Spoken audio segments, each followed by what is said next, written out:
Robservations with Robert Meyer Burnett.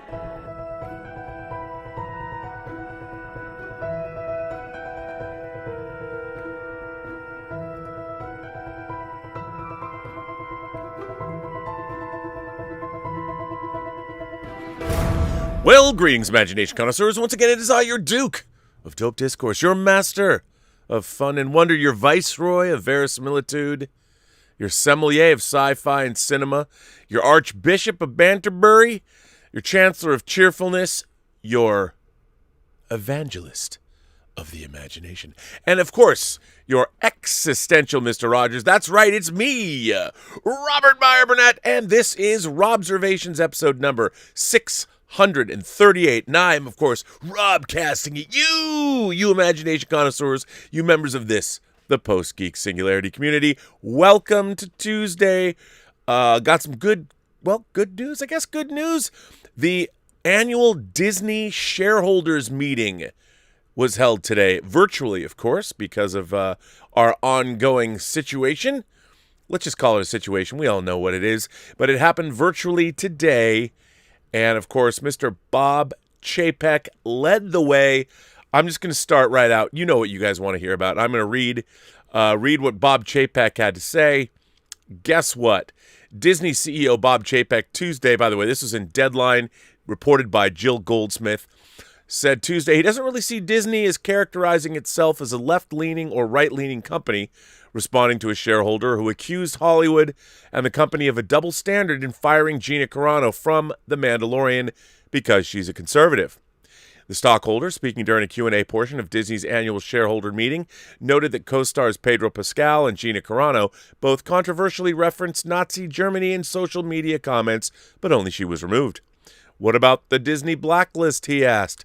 Chapek didn't speak to the Carano incident directly, but said that Disney stands for the values that are universal: respect, decency, integrity, and inclusion, and we see to have the content that we make reflective of the rich diversity of the world we live in, and I think that's a world we should all live in harmony and peace.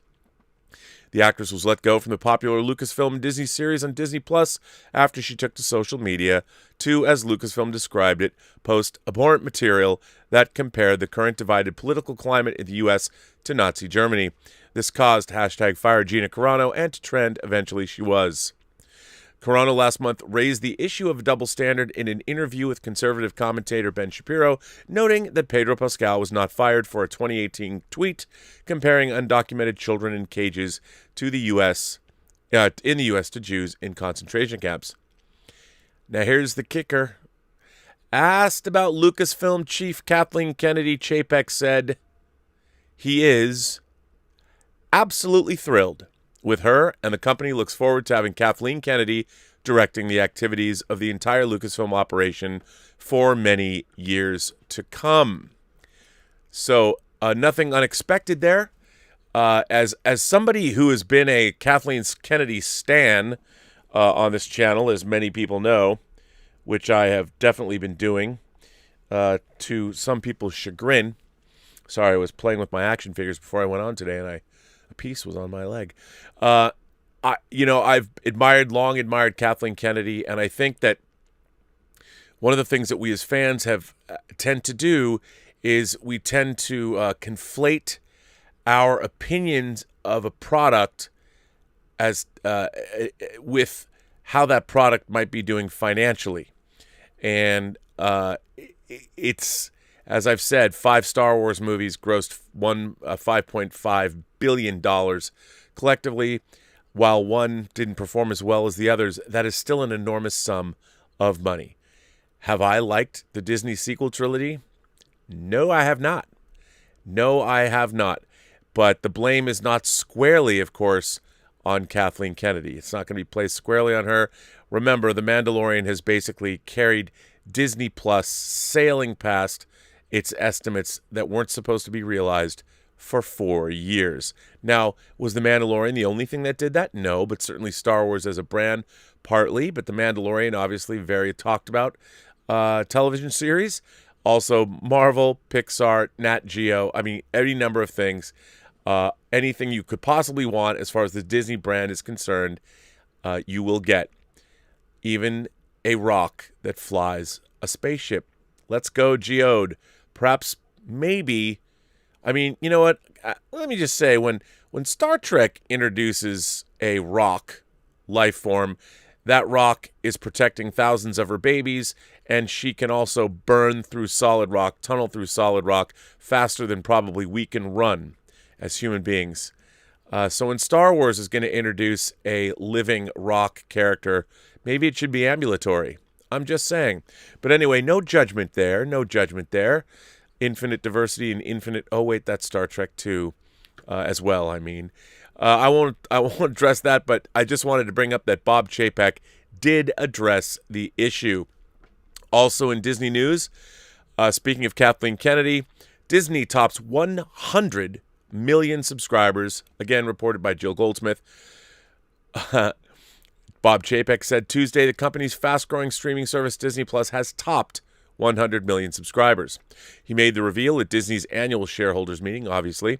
The company last reported February 11th that Disney Plus had 94.9 million subscribers. So since February 11th, it has gained almost, 5.1 million subscribers in a month, a month.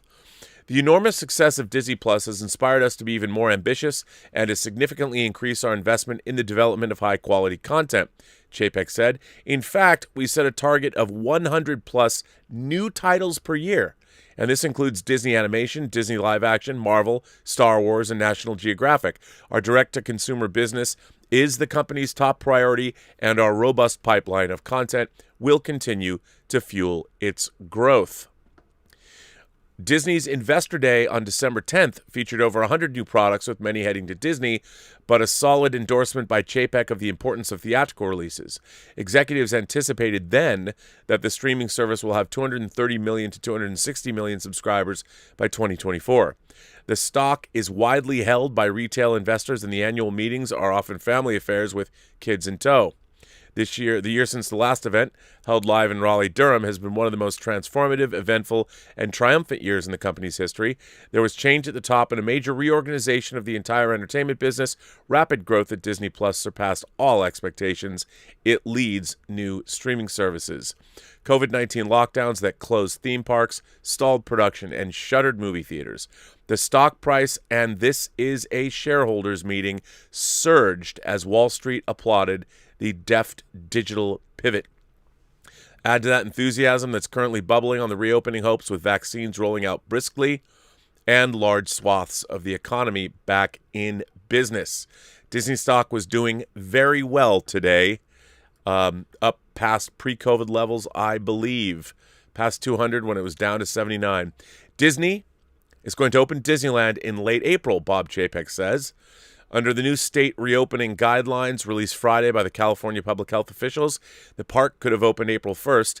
Attendance at the Magic Kingdom initially will be limited to California residents upon reopening. Ooh, it's good to be a Californian. In Florida, the parks are open at 35% capacity and having no trouble attracting guests. Disney over the weekend reported that all parks at Walt Disney World are completely booked next week for Disney Resort guests and theme park ticket guests. Disney's Hollywood Studios has no availability for the rest of the month for guests as spring break crowds push the capacity at the Florida attraction. Chapek said recently that Disney has used the time off to make improvements to the park. We're making sure that when they re-enter that we have better guest experiences, including attractions with increasingly immersive storytelling. Personalization efforts may draw on consumer data to develop things like consumer park itineraries. There are changes, things we always wanted to do, improvements to the guest experience, said Chapek, who has been at the helm of Disney for about a year. The seventh CEO of the company that turns 100 in 2023. He cited Star Wars Rise of the Resistance in Disneyland. There's a million lines of code in the program that runs Rise of the Resistance, which makes it extremely complicated, but also makes it extremely immersive storytelling. We imagine that that's the world going forward. He didn't name other specific attractions, but implied there's been a lot of thinking and planning over the last year during the forced hiatus. Disney has also been working on a frictionless guest experience, including keyless check-in, mobile ordering of food so guests don't have to wait in the park, your food's ready, and contactless screening.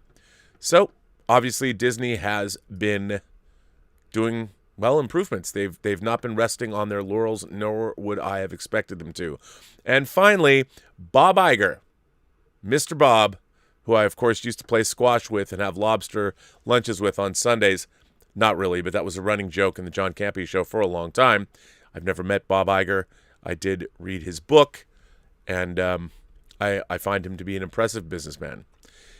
Bob Iger bids Disney shareholders farewell at his last annual meeting, and he's leaving the company sooner than anticipated.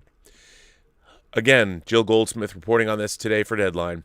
It has been a very trying year, the most difficult we've had in recent memory, if ever, said Bob Iger, first up Tuesday at the company's virtual annual shareholders meeting. Sounding moved, he noted that it would be his last as he prepares to exit after 16 years as CEO and more recently executive chairman and well over 40 years at the company. Iger was named chief executive in 2005, replacing Michael Eisner. Last February, in a surprise announcement, days before the pandemic took hold, Disney passed the CEO baton to another longtime executive, Bob Chapek. Iger assumed the title of executive chairman and the role of overseer of the company's content assets through the end of 2021 when his contract ends. Chapek, speaking later at the event, expressed how grateful I am for the opportunity he has given me, for his faith in me. Bob has led this company to amazing heights over the year, and I look forward to continuing to build on his remarkable legacy. And then he goes on to talk about it. Iger focused today, as he has in the past, on the importance of quality storytelling. He said it's what he recalls talking about on stage in March of 2006 in Anaheim at his first annual meeting as CEO. Disney turns 100 next year, and Bob says, I'm certain that quality will remain the case for the next 100 years and beyond. Disney is one of a number of companies that suspended political contributions after the violent attack on the U.S. Capitol for politicians who opposed Electoral College results. The first of two stockholder resolutions asked for more transparency in Disney's lobbying to spend to make contributions easier to track. The second asked the non-management employees be included on director nominee candidate lists. Both resolutions were voted down. Shareholders approved executive pay and re-elected all 10 members of the company's board. California has passed laws requiring diversity on boards for companies based in the state. Chapek said it's a priority to make sure we have representation for all ethnicities and different social groups. So there is your Disney news. Obviously, Disney's in a good place, even though the pandemic happened. It obviously had to weather that pandemic, but Disney Plus, which was Bob Iger's parting gift to the company, has exceeded expectations, wildly exceeded expectations. So very exciting, very exciting. It is for me. I mean, I think it's exciting. We're going to get 10 new different Star Wars shows, how many different Marvel shows. I mean, what Disney's job, by the way, is an entertainment company. They're not a company that's political. They're a business. And they do business all over the world. And I think it should be remembered that it's not up to Disney to fight for human rights. That's what we do. That's what our government should be doing. And do I think that Disney should be doing business with nefarious foreign powers? Well, no. But there is, of course, the economic reality of the world. Disney has a huge presence in China. And China is basically a totalitarian state with human rights violations all over the place. But the people of China are not the same as their government. And I think that's important to remember. Anyway, I don't mean to get on a political soapbox. I'm just saying a company's job is to sell a product and make money. And that's what they do. So, rightly or wrongly. I'll tell you what they have been doing and what's over now, but people are still puzzling over it. WandaVision, and an article dropped today that I wanted to share about the executive producer and lead writer, Jack Schaefer. Anthony D'Alessandro today dropped this again on Deadline, but I thought it was pretty interesting to hear directly from Jack Schaefer, who wrote the show.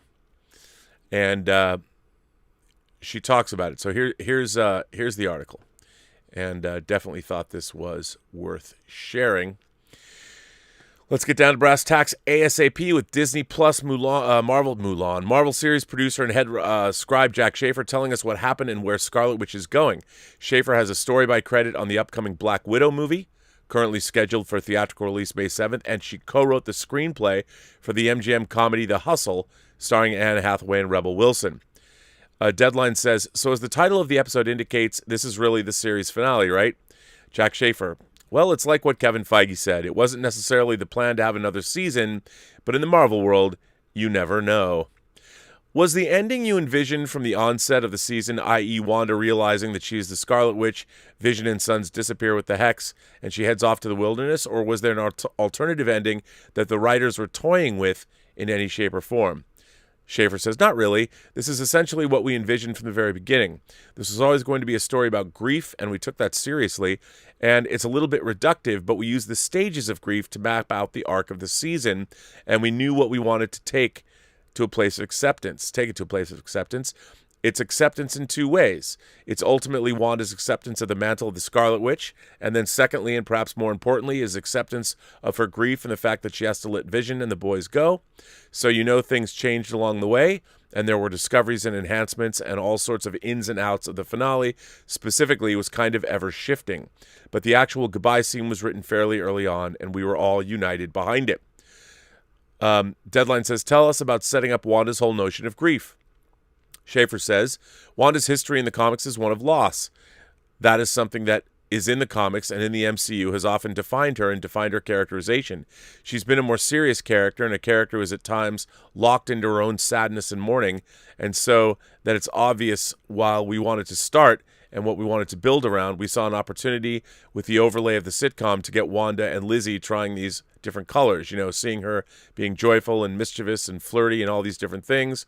We could dig into all the different sides of this woman, but in the comics and in the MCU, this woman has endured more loss than perhaps anyone, and that was the thing that we wanted to explore and work through with her. When you first pitched yourself for the job, how did you prepare for the meeting? Did you read House of M? Did you have this notion of mapping out the stages of grief? What did Marvel spark to, and what was your angle? Schaefer says, they sent me a bunch of comics, and I looked them over. I'm not a very good comic reader. I have a hard time digesting the storylines, and I never know which cell to look at, and I don't know. I'm a disappointment, perhaps, to the fandom in that way. But the imagery is always, of course, very startling and moving and inspiring, and it was Kevin Feige's idea to marry Wanda and Vision to the sitcom world. So I had those pieces to begin with, and then it was their desire to explore her grief, and that whatever happened in the series, this sitcom situation, was some sort of manifestation of her grief and her desire to live in this fantasy world. What I brought was the structure for that. Having seen it in the comics, I thought it'd probably be fairly predictable if we told a linear story of, Wanda's upset and she freaks out and she creates a false world and then it's a sitcom. That didn't seem interesting to me. It didn't seem like an interesting watch. It felt a little kind of by the numbers and harder to dig into emotionally. So I did pitch this idea that we start in the sitcom and that we're with Wanda and we're not knowing what's going on, and we plant red herrings and wonder if there's some nefarious force that's doing this to her, and that we're with her in the discovery that is her, We start in denial with her and then we move into anger. It was part of my pitch that she can't kick the Monica character out of the Hex, and that we move on from there, and that in the penultimate episode, it would be her full discovery of the stages of her life and how really this happened, that she has to face that in order to move forward. And that's really, it's the sort of idea that she has to go into in the arsenal in order to have the weapons in order to vanquish the bad guy in the end. Well, in this case, it's grief. So she needed to look everything in the face in order to be armed with what she needed to triumph and heal at the end of the story. Deadline says, with the Hex lifted, what becomes of Agatha and Quicksilver? Do they disappear with it? All of the townspeople revert back to themselves? Can you tease anything? Schaefer says, well, as you can see in the episode, Wanda put Agnes and Agatha under a spell at the end. That makes her live out the characters she created. So as far as I know, Agnes is hanging out baking some cookies in Westview. Then beyond that, I can only speak to my own series. Deadline says, what about Quicksilver? Might we see him again? Everyone loved the meta thing that Marvel did here by casting the actor from the Fox Marvel version for the part. Schaefer says, what I can say is I think Evan Peters did an incredible job with the role, and I found it to be such a joy to both work with him and watch him on screen. And, as a fan, I'm interested to see whatever he does next. What an evasion. Deadline says, he's Ralph, Agnes's husband, essentially. Schaefer says, yeah, the idea is that Agatha came to town and took over the neighbor's house in order to sort of be undercover, and there happened to be a young man named Ralph Bonner, who's already living in Westview. So the writer's room, we enjoyed writing Agatha's sense of humor, so the idea that she would actually be talking about her hostage through the entirety of the series really tickled us. Why didn't Mephisto make an appearance? There was a lot of speculation that Mephisto was going to be the ultimate villain in the end of the series. Schaefer said, we didn't think this series needed a big bad. I mean, the big bad is grief, and that's the story that we were telling. And then we got a bonus baddie in the form of Agatha Harkness, who ended up facilitating Wanda's therapy. So yeah, I think we feel pretty good about that. Deadline says in the first end credits sequence, Monica is told by the Skrull agent that he is in need of seeing her up in space. Many believe he is Nick Fury. Care to comment? Schaefer says, I'm going to go no comment on that one because I have to go no comment. But I really appreciate how closely you're watching, and I appreciate all your theories. Deadline asks, how do the post-credit sequences work? Do you write those on the fly, or are those written out well in advance? Schaefer says, yes. I mean, on all the Marvel projects I've had the good fortune of working on, the tags are the thing that are constantly evolving because it's the connecting tissue with the next project. It's the handoff, and sometimes they're shot way late in the game. In this particular instance with the Skrull tags, strangely, that was like one of the first tags that I wrote, and then it went through a bunch of iterations, and then we returned to that essential idea. It's just they evolved during the creative process. Deadline asks, do all the writers from the MCU Disney Plus series and big screen features get into one big weekly Marvel's writers room, i.e. the writers behind Captain Marvel 2 and Doctor Strange 2, and bat around ideas to connect storylines? Or is Kevin Feige or one of the other producers running from room to room of each project and suggesting tidbits from an overlapping project which should be included in another? Schaefer says, I can only speak to my own experience at Marvel, and from where I'm sitting, it's been more organic than that. I haven't been in a big room with a bunch of different writers on other projects. I sat down with some other teams just to put the brains together and make sure everyone is looking at whatever the issue is in the same way and that everybody has the information they need. Usually it's obviously Kevin who has the master plan and communicates what needs to be communicated. I've enjoyed it because it sort of feels like a living organism. It's not something that's so prescriptive in that way. It kind of flows, and it's amazing. Deadline says, but really, why did Vision and the kids have to go? Schaefer says, Agatha says it in the episode. When Wanda created the Hex, which was essentially her intuitively casting of a spell, she did it wrong. And she tied Vision and the kids to this world. So she put herself in a bind where she put people under mind control that actually made them suffer, which she, Wanda, was unable or unwilling to see. That's what she was doing, and she tied the kids to the world. Not to take it too deep with the metaphor, but we often sort of thought of it as the Hex, as this giant placenta, and she did all this creating inside of it, and the kids and Vision can't survive outside of it.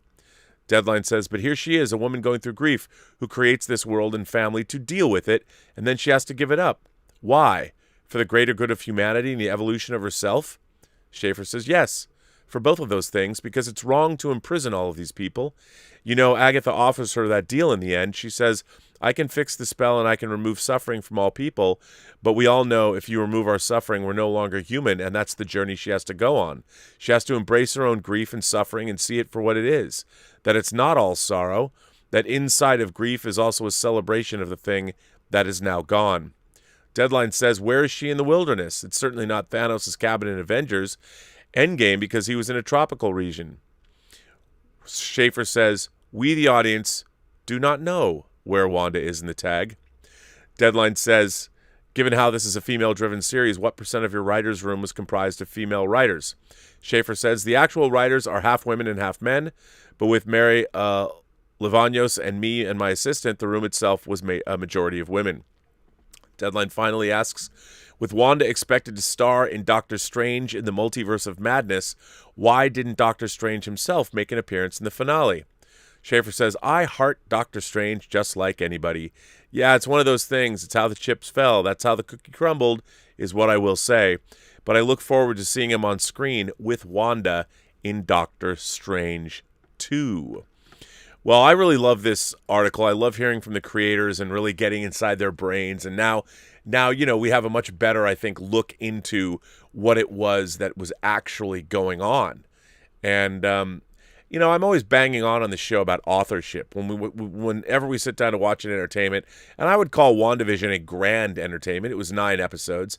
You have to ask yourself, did the show, did it effectively convey what it was trying to convey? And I think, we were I haven't gone back to watch the show again, but I really want to. We were looking at it, I think, as part of the larger Marvel Cinematic Universe. That's how we went into it, because I think that's how we've been trained.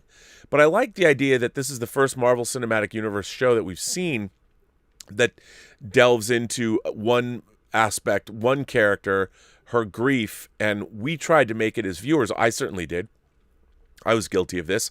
I was trying to make it something else that it might not necessarily have been, instead of looking at it for what it was. And I feel that we as fans do a lot of that. We're judging things by the way we think they should be, or the way we hope they would be, but not necessarily how they are. And for me, I don't blame anyone, but I think it's a shortcoming that I personally actually have. And I know better. Like, I should remember. I'm like, you know what? Listen, Bobby B, you got to take this for what it is, not for what you want it to be, which is, so often in life. It's good advice, especially in like relationships. You have to take people for who they are, not who you want them to be, which has always been, I think, a shortcoming of mine. So I definitely think that this WandaVision, love it or hate it or indifferent or that it's disappointing, the more I hear from the creators, the more I realize they gave us what they intended to give us. I don't think it was a failure in the sense it might not have worked for you. In that case, it was. But I think in their mind, they did succeed at giving us what they intended to. And I wanted to go through quickly this article I found. It was on Tor.com, the publisher Tor.com. This was on Tor yesterday, and I thought this was really interesting because if we ever do our new Whining About Movies, and I hope we're doing it tonight. Last night there was a catastrophic failure of power in this house. Literally, I was in here working on a project with people on that project, and the power went out. I was on a Zoom call with the producer of a show, and I was editing via Zoom, and all the power went out. Was not a good time. Let's just say I wasn't happy. So I was very unhappy, as a matter of fact. And it didn't, my computer was unhappy too, which is really all that I care about. So anyway, we're going to try again tonight. But one of the things about tonight's movie, it's one of my favorite movies of all time, All That Jazz. All That Jazz is a movie also about grief and Dr. Kubler-Ross's, with a K, the stages of grief, which are anger, denial, bargaining, depression, and acceptance, which is exactly what they were referring to. It's a very famous notion. If you don't know, if you've never heard of that before, Dr. Kubler-Ross is very famous for coming up with those stages of grief. And I like the fact that they based WandaVision on those stages of grief. And Natalie Zutter, maybe it's Zutter, wrote a great article for Tor.com. And I tweeted it yesterday, but I wanted to go over it because it refers back to what Jack Schaefer was talking to. And she goes on. I won't read the whole article. I'll put the article in the rest of the article in the it kind of repeats what Jack Schaefer just said.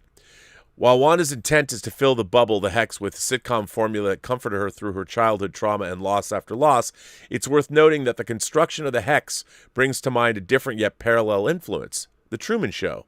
Screenwriter Andrew Nichols' late 1990s psychological dramedy about a man who spends his entire first 30 years in front of a hidden camera, the unwitting star of a show revolving around him. Despite creating this world, Wanda doesn't anticipate that anyone will tune in, nor the ways in which having an audience, Sword, Monica, Agatha, Westview's residents, and even Vision himself, will force her to get through the stages of grief. Denial. Episodes 1 and 2, filmed before a live studio audience, and don't touch that dial. It's obvious that Wanda has no idea how she's gotten here, only that she and Vision must carry out the premise. A newlywed couple just moved to town, a regular husband and wife, as the snappy theme song from Frozen team and married duo Kristen Anderson Lopez and Robert Lopez croons. Their love story, while bizarre, has undeniable heart. Their motivations are clear-cut. How will this duo fit in and fulfill all? By sharing a love like you've never seen. They wholeheartedly embrace this premise while deliberately not asking nor answering any questions about how they came to be in this situation. Each episode's urgent dilemma, don't let the neighbors find out we're superheroes, also provides them with plausible deniability. This is the secret most worth protecting, and nothing else outside of it matters. Not a sword drone in the bushes, and certainly not a sword employee creepily popping up out of the sewer. Instead, oh look, Wanda's pregnant, and the focus turns back inward. Anger, episodes 3 and 4, now in color, and we interrupt this program. Despite her protestations, Wanda is at least subconsciously aware of what she's done, seeding in subliminal messages to herself. The commercials, initially clever MCU Easter eggs, grow more pointed with Hydra's soak. Escape to a world all your own where your problems float away. When you want to get away but you don't want to go anywhere, Hydra soak. Find the goddess within. Yes, there's supposed to be Hydra soap that could insert false memories into people, but also this ad is literally describing Westview and even hinting at the Scarlet Witch. And then there's the episode itself. The accelerated pregnancy plotline is a dig at familiar sitcom tropes in and of itself, even before adding on a layer of Wanda trying to hide her condition from Geraldine through the use of roomy coats and conveniently placed bowls of fruit, a nod to the unintentionally meta practice of TV shows trying to ride around their stars' unexpected pregnancies. But at the same time, S.W.O.R.D. is actively trying to breach the barriers of the Hex, hopping on radio frequencies and forcing Wanda to cut and edit the broadcast to hide them. Each time, Wanda's hackles are raised as she must abandon her cheery denial to acknowledge that even if she doesn't know how this world was created, she doesn't want this series to end. Her anger finds a specific target in poor Geraldine, a.k.a. Monica Rambeau. Following the twins' birth, the S.W.O.R.D. agent comes back to her real-world self enough to mention Pietro and Ultron and Wanda's life outside of Westview. Note that this is the first time that Wanda drops her sitcom voice as her Sokovian accent comes through as undeniably as those radio messages. Even as she forcibly propels Monica out of the Hex, Wanda has lost the ability to retreat into denial. She has no choice but to keep moving through the stages. Making it worse is the fact that Vision is starting to notice that things are off in Westview. Early on and now in color, before he confesses that, "I think something's wrong here, Wanda," Vision glances ever so briefly at the camera, a moment that I caught only upon rewatching that made me scream almost as much as when the hot priest does it in Fleabag in season 2. In both cases, it's the love interest doing what had previously only been available to the female lead, following her gaze to wherever it is off screen that provides an exit from this fabricated world. Now in color ends on another one of those jarring cuts where the broadcast goes straight from Geraldine's last line and Wanda's mama bear protectiveness to the happy couple with their new additions beaming over the end credits. But We Interrupt This Program shows us what didn't make it to air. After embracing her anger and removing Geraldine, Wanda's own illusion is briefly shattered when she looks at Vision and sees him in his true form as a corpse. It's only a brief moment before she recovers enough to change his appearance back to looking alive. But it's clear at this point that this is just mental spackling. Bargaining. Anger, denial, bargaining, acceptance. Wait a minute. Anger, denial, bargaining, depression, and acceptance. If you have to get to denial, that's a line from All That Jazz. So we're episodes 5 and 6. With Wanda's control over Westview shaken, the theme songs take on a more desperate note, even as they reiterate the need for this unconventional family unit to take care of each other and somehow figure everything out along the way. Crossing our fingers, singing a song, we're making it up as we all go along. Through the highs and the lows, we'll be right, we'll be wrong. We're making it up as we go along. Wanda is reaching full self-awareness. The commercials for Legos paper towels. Legos when you make a mess you didn't mean to. Is it Legos or Lagos? Lagos. Makes it clear that she's reflecting on past catastrophes and realizing just how badly she messed up with the Westview anomaly. Yet Wanda does not seem ready to give up her fantasy home, so Agatha forces the issue with a very special episode.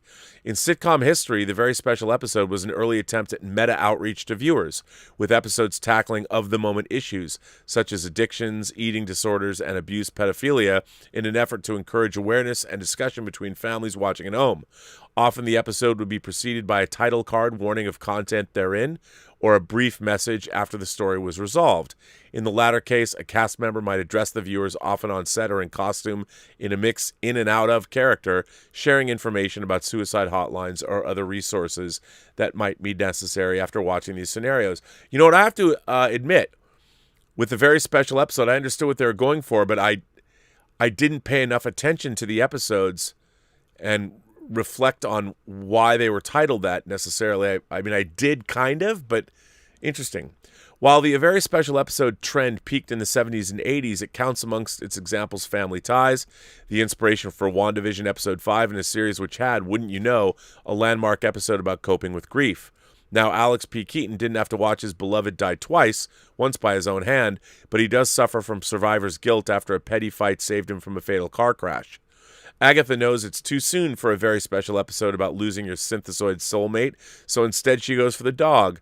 R.I.P. Sparky, but his loss prompts an important talk with the twins about not aging themselves up, even if the urge to run from this feeling is powerful. Wanda is trying to bargain with her children about being present in grief and following rules, which is a laughable return to her own denial in episode 1. I'm trying to tell you that there are rules in life. We can't rush aging just because it's convenient, and we can't reverse death, no matter how sad that makes us. Some things are forever. Then Sword brings a missile drone to the bargaining table. Sword's breaking of the fourth wall is unconventional in that it's a viewer seeking a way into the fictional reality rather than the program reaching out to its audience. Wanda has no choice but to match that break with one of her own, literally passing through one of the Hex's 6 barriers to confront Hayward and Monica. The manner in which she strides out in full Avengers Wanda garb, dragging the puny sword drone that has been transformed into a child's toy, and sternly warning them in full Sokovian accent, stripped of the jokey sitcom patter, brings to mind those very special episode endings, except instead of offering a hotline, she's trying to cut all communications with Sword. The visual is also bizarrely reminiscent of the Truman Show's inciting incident, in which one morning a star drops from the sky, a spotlight plummeting to false Earth, prompting Truman Burbank to look up at what he does not yet realize is the artificial dome encapsulating his entire 30 years of existence. Written and set in a world that had not yet fallen under the spell of reality television, Nichols' cautionary tale constructs an entire cheery classic American town called Sea Haven Island, where life revolves around its unsuspecting star. From the womb through adolescence to his first questioning looks into the mirror, Truman's entire life has been documented for an audience that remains mostly invisible, save for a few attempts to break the fourth wall to him. And this goes on. This is a really long article, and a very long article, actually. But I would suggest everybody read it because it really does bring home exactly what Jack Schaefer was talking about what this show actually is. And I found that to be, quite.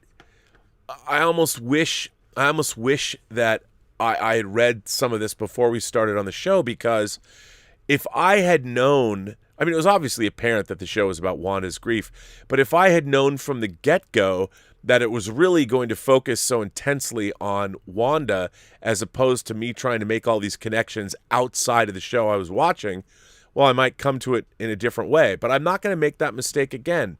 And I also don't think that that's, we've been talking about talking about this for so long, and what I find so interesting about it is I don't think I've talked about a TV show this much maybe since, I don't know, I've talked about Game of Thrones, but not in a sort of how it made me feel sort of a way.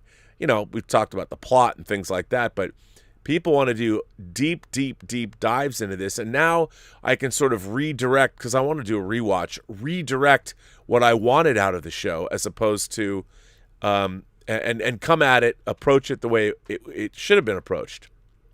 And that's how I kind of feel like we were all kind of done a disservice in a way, because we spent so much time thinking about all these small things when really we should have been focusing on the actual show itself. And I mean, I don't know if I'll still feel that way when I go do a rewatch. Maybe I'll just feel that we were all had and the show is hogwash, but I don't think so, because whether you loved it or not, ultimately it certainly got people talking and engaged, and I think that is absolutely a good thing. So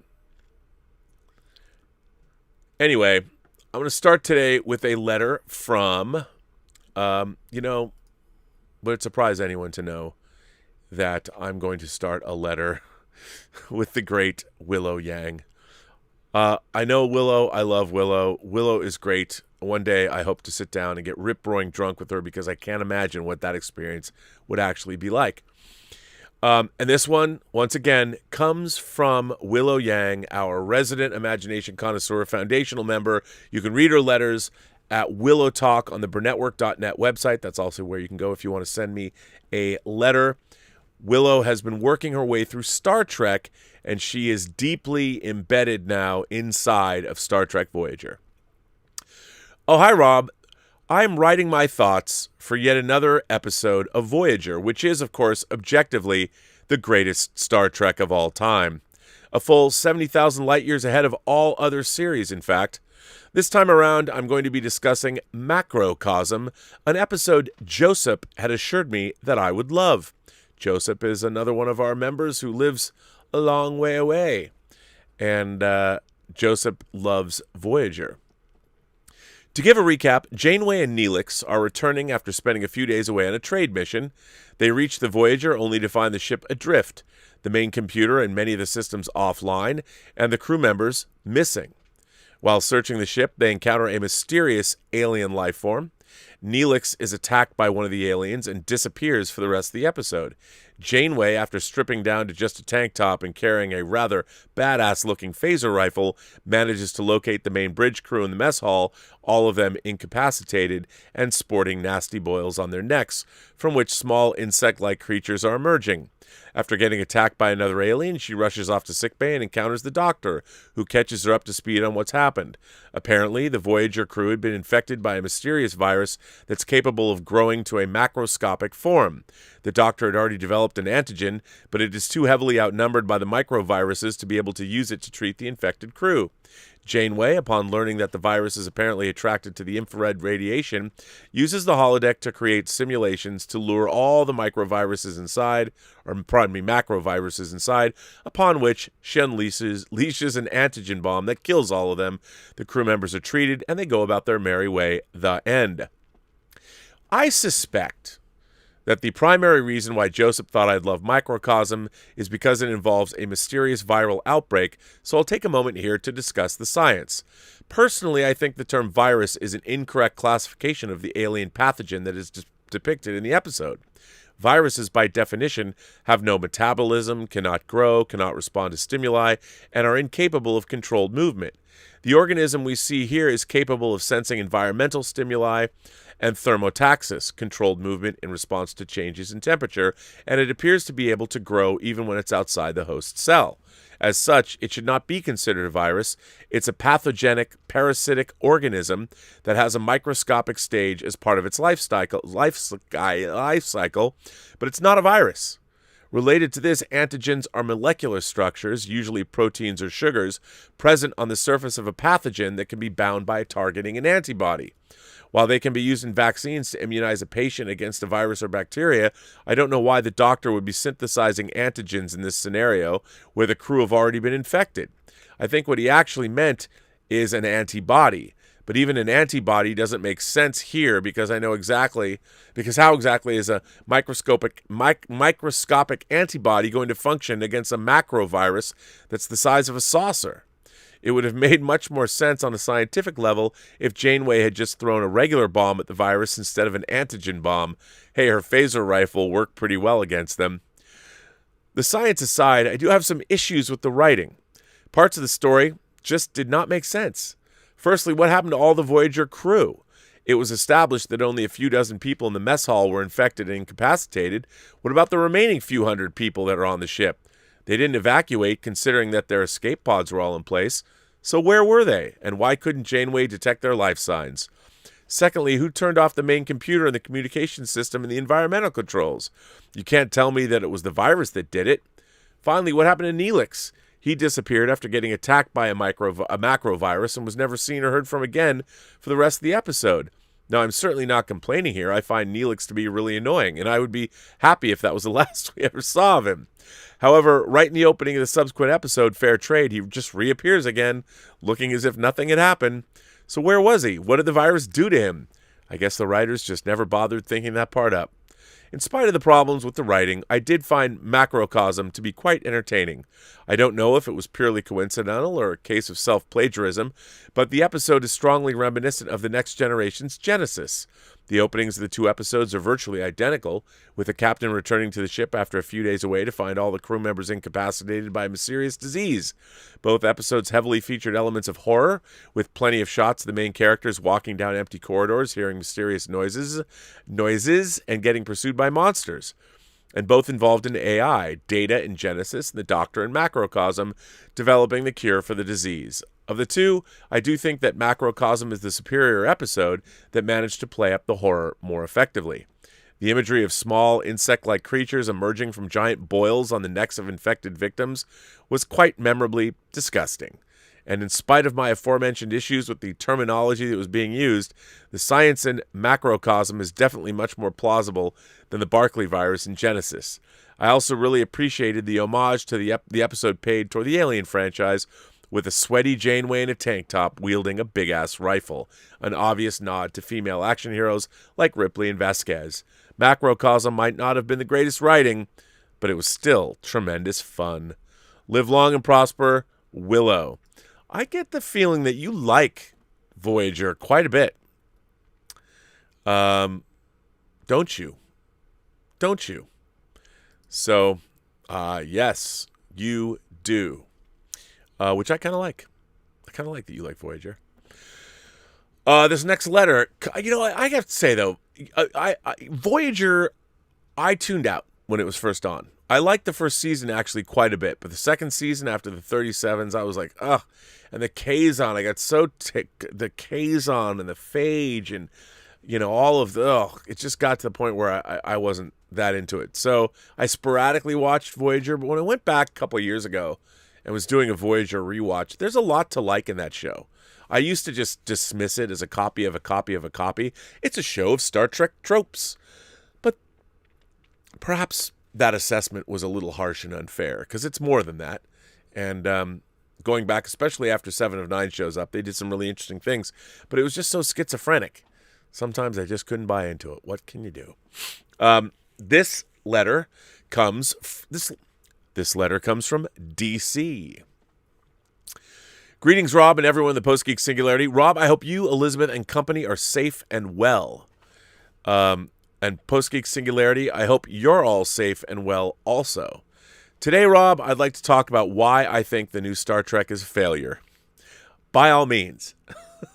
And if you have a counter opinion to my own, I'd like to hear it. Nope. And if I'm wrong on anything at all, please correct me, because I watch Robservations to learn as well as be entertained.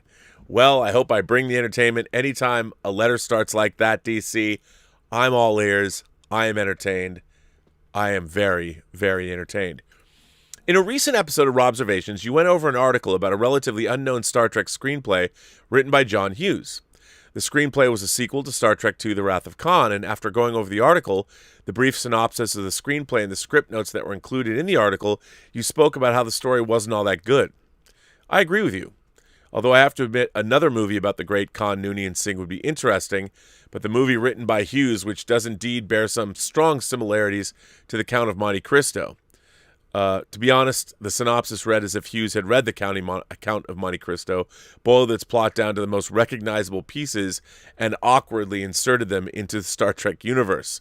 The story was not compatible with Star Trek, as I'm sure you'll all agree. I did. Even though I'm more of a casual fan of Star Trek, I've seen all the TV series at least once, from the original series to the first season of Discovery. I didn't see much point watching more than season 1 of the latter. I'd rather see the movie Hughes had written than any other Star Trek made by J.J. Abrams or Alex Kurtzman. Whether you agree with me on that or not, I don't know, but surely some not-so-good Trek by Hughes is a better alternative to anything served up by Abrams and Kurtzman. This segues into why I think modern Trek is a failure. The simple fact is that Abrams, Kurtzman, and their tribe are not the right creators and filmmakers for Star Trek for a few reasons. I wholeheartedly agree with you. Number one of the reasons, here they are. Number one, they don't understand Star Trek. Abrams and Kurtzman's Trek is only really related to Star Trek by the name of the franchise: characters, factions, planets, and universe technology.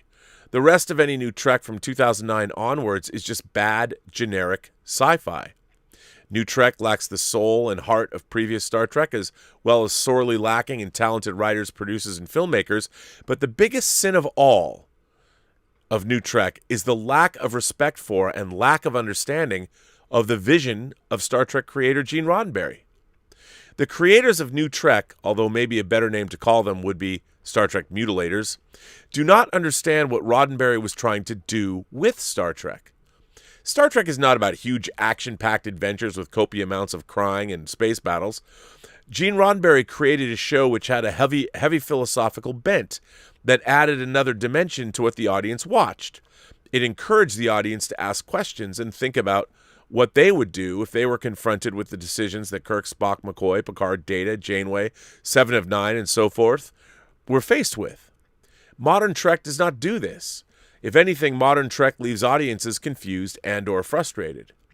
Trek from pre-2009 gave the audience more complex and compelling stories that would leave long-lasting impressions on them. New Trek does not do this either. New Trek is essentially a bland bag of look at the explosions, spaceships, and the pretty planets, coupled with stories riddled with plot holes big enough to fit Alex Kurtzman's ego through, as well as being filled with canon and lore violations, along with desperate attempts to rewrite the universe history by overwriting the continuity. By doing this, Abrams and Kurtzman have brought a beloved franchise to its knees and failed to capture new generations of fans. I'll be the first to hold my hands up and admit that when I first saw Star Trek 2009, I enjoyed it a lot. I hadn't made my way through enough pre-2009 Trek content by then to realize just how bad that movie was. It wasn't until about 2 years later, after finishing the final season of Deep Space Nine and the last season of Enterprise, that I came to notice all that was wrong with Abrams' Trek. This not understanding what Star Trek is one reason why New Trek, well, sucks. In order to make a movie about any subject or a movie that makes up part of a franchise, you, as the creative entity behind the new story, need to understand the subject matter and the universe you're creating. For example, if you were a filmmaker who was a fan of classical music, and only classical music, you would not make a biopic about Ozzy Osbourne. You'd be more likely to make a biopic of Ludwig van Beethoven. The situation's not the same, but the principle is here. To make good Star Trek, you need to have a creative team who understood what made Star Trek what it is, understand the reasons why fans keep coming back to it, and understand and respect its history and respect the vision of the original creator. This is the second reason New Trek is a failure is this. J.J. Abrams is not a Star Trek fan, nor was he ever. This is a major problem, and it should have been a major red flag for Paramount. No, I'm not saying that anyone who works on a franchise like Star Trek or Star Wars needs to be a fan of the franchise, but if you're a producer of a franchise, then hiring a director or screenwriter who is also a fan to make a movie in that franchise is a damn good idea for obvious reasons. At the very least, hire a creative team of fans to consult on the writing phase at least. Well, that'll never happen, but it's not a bad idea. If none of the top creatives are not fans, then there's no passion for the project. Everyone has worked a job in their life, and they don't really have passion for it, and they're just there to collect a paycheck. Essentially, J.J. Abrams directing Star Trek movies and any other franchise movies he makes is the same as you or I working at a McDonald's restaurant. We really don't want to be there. We're just in it for the money, as Han Solo would have put it. New Trek, whether it's from Abrams or Kurtzman, is passionless, and it shows. A lot of people don't realize that you need to be passionate about the things that you do, otherwise there's no point in doing it. And art without passion is no fun. Passion equals fun. We've all had at least one occasion where we've had the misfortune of having a passionless lover, and we all know how fun that is. It's the same with movies. A movie made without passion from the creative team and the director is never a fun movie to watch for the audience. A good example of a movie made with passion and movie making downright is Raiders of the Lost Ark. Look at Raiders of the Lost Ark. Spielberg wanted to make a movie similar to the Saturday matinee adventure serials he loved when he was growing up. George Lucas pitched the idea to him, and because of the passion he had for those matinee adventure serials and filmmaking in general, Spielberg created one of the greatest movies of all time and one of the most fun movies to watch. There's other reasons New Trek sucks, of course. It's not just the two reasons I've outlined above. New Trek lacks creative talent and people willing to do what's necessary to make Trek appealing to new modern audiences without sacrificing what's vital to the franchise. Franchises need to evolve with the time and the changes in taste that the winds of time bring, but there are fundamental elements to all successful franchises that need to remain the same. Otherwise, just like new Star Trek and Disney Star Wars, they slowly die a drawn-out death. New Trek lacks the passion that only fans can produce and the understanding that any self-respecting filmmaker should have for their job, and the franchise if they've been given the opportunity of a lifetime to be a part of it. It seems to me that if Abrams and Kurtzman did watch any Star Trek before they worked on the franchise, they were either not paying attention or both went, screw it, I'm the boss now, and did whatever they wanted, knowing deep down that fans would not like it. Even though I'm a casual Star Trek fan, if I were given the chance to helm Star Trek tomorrow, I wouldn't turn down the job. I'd rewatch all the old Star Trek and really do my homework to better understand the franchise, as well as hire Uber fans who would be able to advise me on what I'm doing wrong so I can fix it and make the film the best it can be. Not only that, if those fans I'd hired were filmmakers also, I'd let them helm projects of their own. I reckon if you and I teamed up, Rob, we could write a great screenplay, and with you in the director's chair, we could create a great Star Trek movie. My friend, while I appreciate that ship has sailed for me. At least one that is better than any that Abrams and Kurtzman could make this way. After all that waffling on, my question to you, Rob, is this. Should fans only be allowed to helm franchises, or should non-fans helm franchises with the help of fans? I'd love to hear your thoughts. Apologies for this one being a long one, and further apologies if what I've said here is muddled and difficult to understand. Sometimes I get passionate about certain topics like this, and I throw what I have to say out there like a person with no filter. DC. Well, DC, at least you're self-aware enough to realize that, which I think that's the most important thing. But you know what? I'm going to say something. It might be controversial. I don't think fans should ever be put in charge of a franchise. and or at least not singularly in charge of a franchise. Only because this. At the end of the day, you still need people that are dispassionate about the material at hand to make sure that it gets done. That's why usually line producers or first assistant directors are not necessarily, you don't want them to be raving fanboys or fangirls, because you need those people to keep the ship moving and the schedule to stay the same. So the trains are running on time, essentially. And, you know, when you're a fan of something, your fandom can get in the way, I think, of really digging deep. See, to me, stories are kind of, sorry, something fell on my leg. Stories are universal. So you don't necessarily need to know anything about Star Trek, the canon, the lore, to tell a good Star Trek story. You just have to understand the essence of what Star Trek actually is. And I think that's where things fall down much of the time. And there's a casual understanding. Well, Star Trek has always been about social justice, and it's always been inclusive and all that. Well, yes, it has, but that was a byproduct of the universal stories that our creators, Roddenberry and Gene Kuhn and all the writers they hired, they knew that all of these things that we want here, where there's no prejudice, we want people to have inclusion, that there's amazing healthcare, they just assumed that these were going to be part of the 23rd century. And indeed it was. When you saw the bridge makeup of the crew of the Enterprise, especially in the second season when they brought Walter Koenig on board, you had Uhura, you had a black woman, you had a Russian, you had an alien and Spock, and everybody was working together. And there was no prejudice. And when they did address prejudice on the bridge, Abraham Lincoln, the famous line in The Savage Curtain, when Abraham Lincoln, even though it's not really Abraham Lincoln, I understand, Yarnay created an alien version of him, but it was actually a very true or pure version of Lincoln when he comes on the bridge. He makes a comment about Uhura, about the color of her skin, and he calls her charming. And it's something that, immediately what's really, nowadays people would have jumped all over it, but even in a brief moment, it's Lincoln who stops himself and says, oh, forgive me, I people probably don't use words like that anymore. And it's Uhura who says, listen, in our time, we've learned not to fear words. And that's the whole thing, is that humanity has made those progressions. And unless you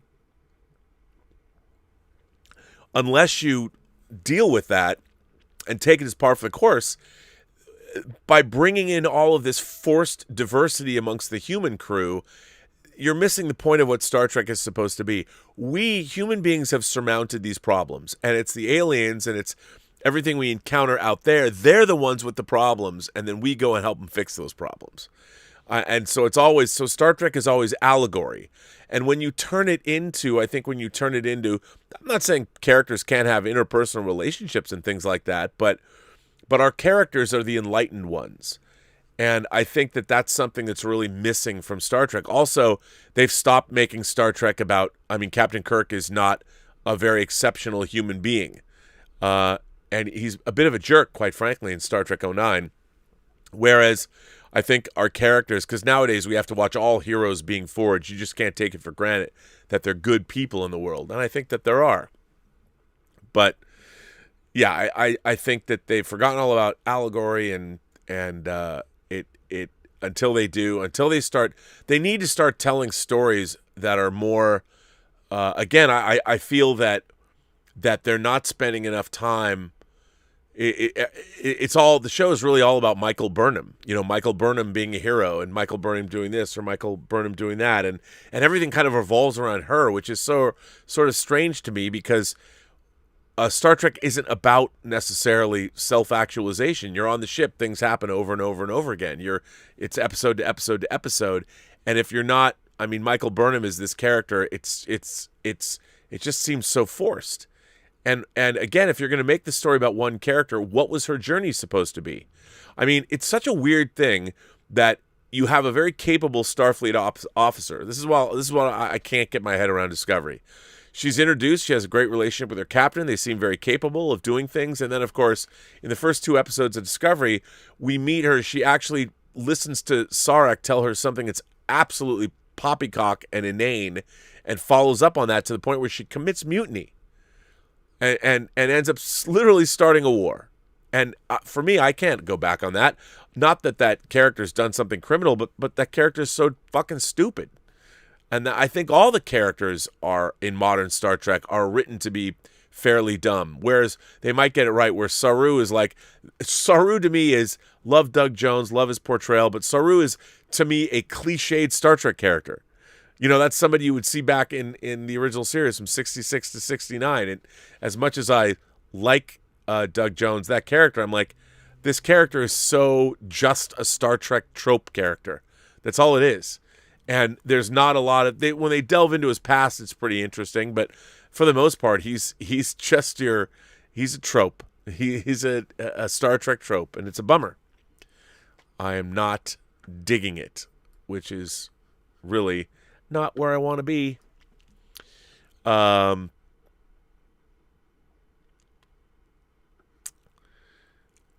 Here's one from Regis K.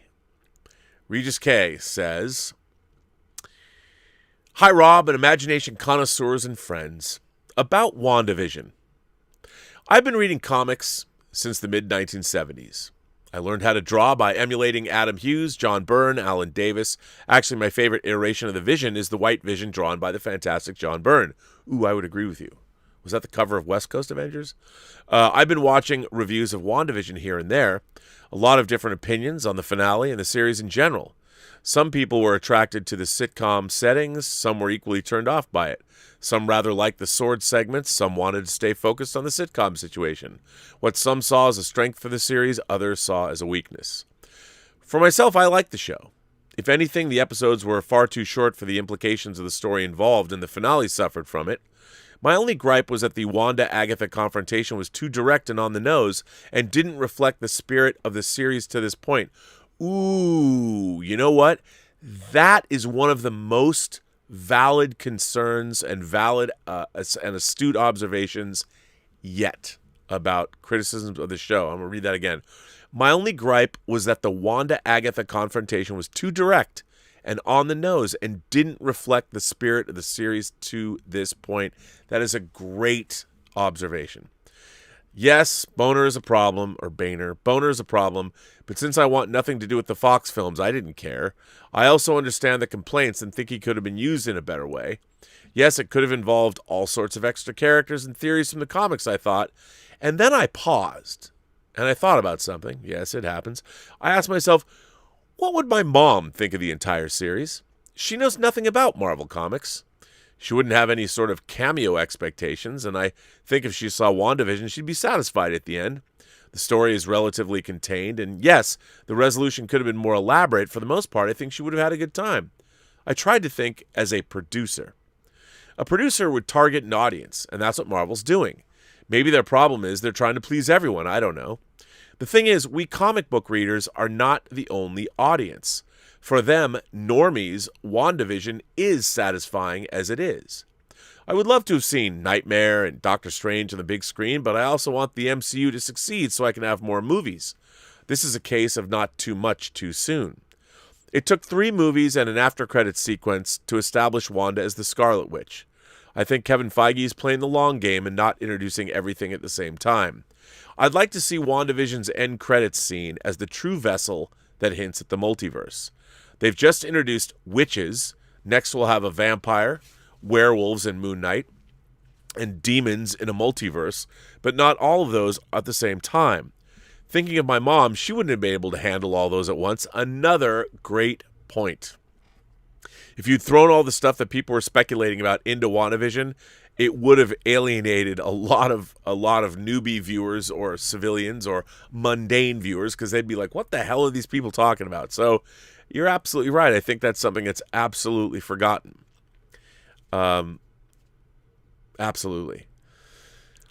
In my opinion, if anyone's interested, is that WandaVision is an introduction, and that's why we didn't see all we wanted to see.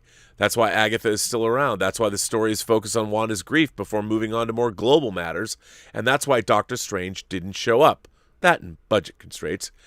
Should I dare invite my fellow fans to tame their expectations if they can, to try and appreciate every show for what it is and not speculate too much, even if it's in the very essence of fandom? Enjoy the present and be patient. It's all coming. Everything. After 13 years or so, the MCU is just getting started. Well, you know what, Regis K? I thought that was a great letter, and you're absolutely right. You had a lot of very astute observations there, and I am with it. I'm with you, and I think you're right. But look, remember, these expectations have been put up and put in our minds because of what they've already previously done. So we're looking, we're waiting, we're all ready. We go into a Marvel movie going, oh, I wonder what the credit sequence is going to be. And that's, to me, so weird. Like that we've been conditioned to do that. That's so strange to me. But what are you going to do? But I think you're absolutely right. I think you're absolutely right about all of that, everything you just said. We have to watch things for what they are and not what they're not. I was saying that earlier in the show before I knew I was going to read your letter.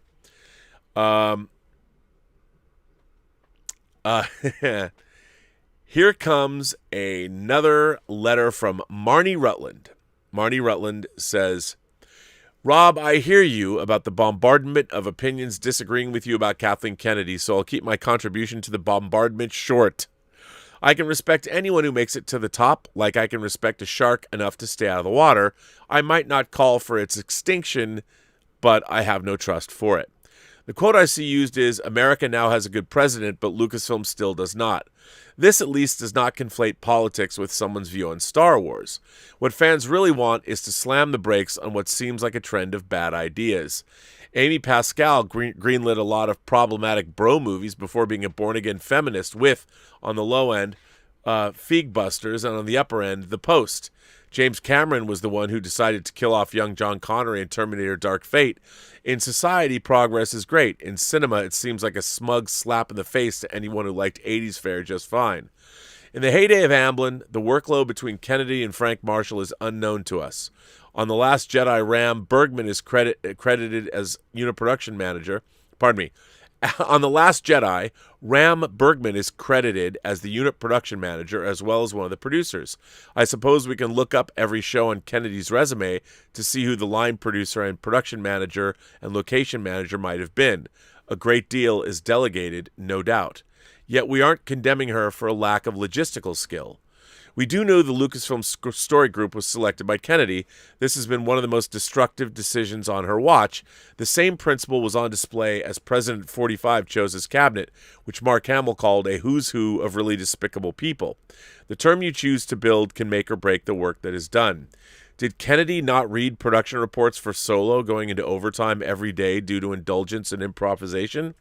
Did an actor express concern to Kasdan, who then looked at the footage, who, as a writer, was concerned? If people feel comfortable crossing out Luke's face in the office of Lucasfilm, isn't that like Disney crossing out Mickey Mouse? What kind of toxic culture is created there were it okay to disrespect Luke Skywalker? And yeah, the way they handled the Gina Carano issue and do not handle every other person who makes an over-the-top allusion to Yahtzees and a guy with a Chaplin mustache is telling. And now we learn more about the High Republic and how geoed the rock and Leox flying in the vessel. Would you hand that to your 8th grade creative writing teacher, let alone a major producer? Bob Chapek's praise of Kennedy recently kind of makes me sick. Maybe I care too much, but I also don't believe in just making nice and accepting it. We are potential consumers. We are the market. We may not own the brand, but with all of the intrigue and lack of transparency and outright disparagement leveled at fans, I'm gobsmacked that anyone thinks respect for past works. Kennedy was involved in a lifelong... Wait. Let me read that again. We are the market. We may not own the brand, but with all the intrigue and lack of transparency and outright disparagement leveled at fans, I am gobsmacked that anyone thinks respect for past works Kennedy was involved in is a lifelong critic-proof deflector shield. There are the various producers of The Last Jedi. No doubt there's blame to go around, but the proverbial cabinet is mostly assembled by someone, and the fish can stink from the head. These names are listed on IMDb, so nothing is intended by the order. But how much does it say? How much does each have, and are they making sure the trains arrive on time? J.J. Abrams, executive producer. Pippa Anderson, the co-producer. Ram Bergman, the producer, produced by PGA. Candice Campos, a co-producer. Jamie Christopher, an associate producer. Leifer D. Dagfinson, producer, Iceland. Naur Darty, associate producer. Boris Dimitrovic, line producer in Croatia. Kiri Hart, co-producer. Leopold Hughes, associate producer. Andreas Jernik, service producer, Bolivia. Finny Johansson, line producer, Iceland. Nikos Karamagios, associate producer. Tom Karnowski, executive producer. Kathleen Kennedy, producer, produced by PGA. And Jason D. McGatlin, executive producer, as Jason McGatlin. Listen, it's hard to explain when you don't work in the entertainment business how the entertainment business works. And I think first and foremost, Hollywood's job is to produce content that makes money. That's its job. And regardless of where that product came from, I mean, look at the tech sector. You want to hear all the horror stories about getting products to market in the tech sector? I mean, hey, how many bugs are in Cyberpunk 2077, huh? Life's tough everywhere. And I would say that the thing about Kathleen Kennedy is, regardless of all that tumult, she still was able to drive amazing numbers of subscribers to Disney Plus, and she made 5 Star Wars movies that grossed $5.5 billion, which is a huge success story. So from Disney's perspective, you forget everything you know about fandom. Forget it all. And I'll give you an example that I learned. When I produced the Superman Returns Blu-ray, we wanted to do like a 4-disc or a 3-disc set with a lot more documentary material on it. Walmart put the kibosh on that. Walmart wanted a movie-only version, a vanilla edition, and the special features. And I'm like, what? We've been working on these for 5 years. And I'm like, how can you have DVDs without special features? Well, the reality of it all, or a Blu-ray without special features, the reality of it all is that the Superman Returns special edition, and look, I assume the people that bought the Superman Returns special edition like the movie, so this is a percentage based not on how many people actually bought the disc, but of the people that did buy the disc, how many bought the 2-disc special edition. We had a single disc vanilla only version that just had the movie, and a 2-disc special edition. Only 20% of the people that bought Superman Returns on home video bought the special features. So there's your split in society. There's your fan split and I've used it in my own mind as a fan split between, let's call these people mundanes, let's call them who they are. So, of people that love Star Wars, only 20% are going to be considered diehard fans like we are on the internet watching YouTube shows or putting on YouTube shows where we bitch and moan and complain about all this stuff all the time. And let's just take that. Like, the most fans that we can expect of a project that are diehard, hardcore fans are 20%. And I'm basing that on my Superman Returns special editions versus vanilla-only sales figures. 80% of the people that bought Superman Returns didn't want the special features. Only the fans did. But if it was 50-50, I'd be like, okay, but it wasn't. It was 80-20, which means, I've used that split since 2006. In my mind, normally in the world, 20% of the people that I meet are going to be pretty big fans. So, that means take 5 people. Only one of them is going to be a fan. And if you extrapolate that and think about all the rest of life like that, only 20% of the people even know what all this stuff is. Most people sit their butts in their seats, and if a movie entertains them, then people say, oh, okay, I like that. That was pretty good. And that's all they care about. And so, when we talk about fans, Kathleen Kennedy made $5.5 billion off 5 movies. Ask any studio executive in history how many people have done that with that kind of a track record over and over and over again. Now, admittedly, just like Harry Potter, Star Wars is based on a huge previously existing IP. So it's not easy. It's not hard to understand. It's easy to go make money with Star Wars. But even the original movies didn't make that kind of money. So it's still a feat. It's still something that should be prized. Look, do I like the High Republic?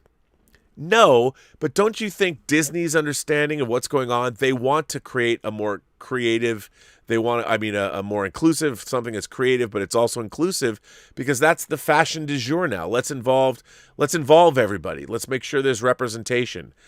Right now, the pendulum of great storytelling is being sacrificed on the altar of making sure that everybody's inclusive and all voices are heard. And we're going to get a lot of shitty stories. Because the people that are getting jobs and the people that are putting their agendas first, rather than concentrate on their story and characters, are not great storytellers. So we're going to have to live through a lot of this. And it's going to happen, whether it's the High Republic or whether it's the sequel trilogy to Star Wars. It's going to be infused with all of this kind of stuff. And it's not going to be very good. And it's a point of time. It's a point of time we're going to have to rough it out and deal with it. But we can call it out whenever we see it. But I think that's our fate, is to live out at least the next decade with these fan battles.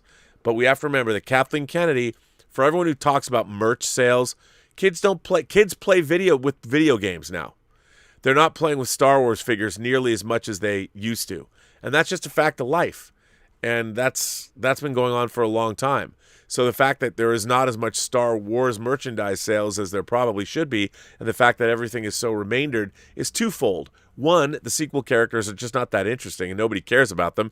They didn't permeate. Whether you want to admit it or not, look at the cultural zeitgeist. Who is part of the cultural zeitgeist from those everyone knows who Kylo Ren is and all that, but they haven't permeated the cultural zeitgeist. Not the way Adam Driver has in his other roles that are non-Star Wars. So, I mean, we live in a world where we're getting bad stories. And it's not necessarily Kathleen Kennedy's fault. There's also Disney, and there's all kinds of oversight that goes on. Our real problems are with the creators that feel that they need to bring the message to the masses, as if the masses don't already know. Why not just tell a great story? Make it allegorical. Make it something that's palatable for a lot of people. But this idea that it's just Kathleen Kennedy is simply not true. It's just not true. And there's a reason why Bob Chapek came out and congratulated her and is going to keep her on, because they went through a rough patch making those sequel movies. They had to deal with also Carrie Fisher's death, and it was rough. I think that they came through. $5.5 billion, Mandalorian driving all those subscriptions, making Disney Plus a huge hit when that was Bob Iger's conception, and he's going out the door having done it. So, yeah, I know I'm always defending Kathleen Kennedy. I don't even know Kathleen Kennedy. But that said, Marnie, I want to thank you for writing in a great letter and sharing your opinion. I think that's awesome. And I understand. Look, I understand where you're coming from. We all want. I watched. I already went through it with Star Trek. When I watched Star Trek '09, but especially Into Darkness, when I was sitting there watching Into Darkness, I'm like, what? Who fucking approved this shit? Khan's putting his people into torpedoes. People are beaming from Starfleet headquarters in San Francisco in a snub fighter, because every snub fighter has a transporter device. You can beam from Earth to the Klingon homeworld. It's the dumbest shit ever. You know, I blame the filmmakers. I don't blame the executives. You know, they have filmmakers they trust. I think J.J. Abrams is my least favorite science fiction filmmaker, maybe of all time, because he's had the amount of resources he's needed, and he still serves us up what he serves us up, and I'm not quite sure I understand where that all comes from. I mean, my advice to everyone is just make it good. You have to know if it's not good. That's the thing. How do you not know it's not good? Like when I'm working on something that I know isn't good, I'm trying to make it the best it can be, but I know it's never going to be great. I mean, I know that because it is what it is, and you have to embrace what it is and try and make it work. But what are you going to do? What are you going to do? I don't know. I'll tell you what I can do. I can jump over and see what's up with all y'all.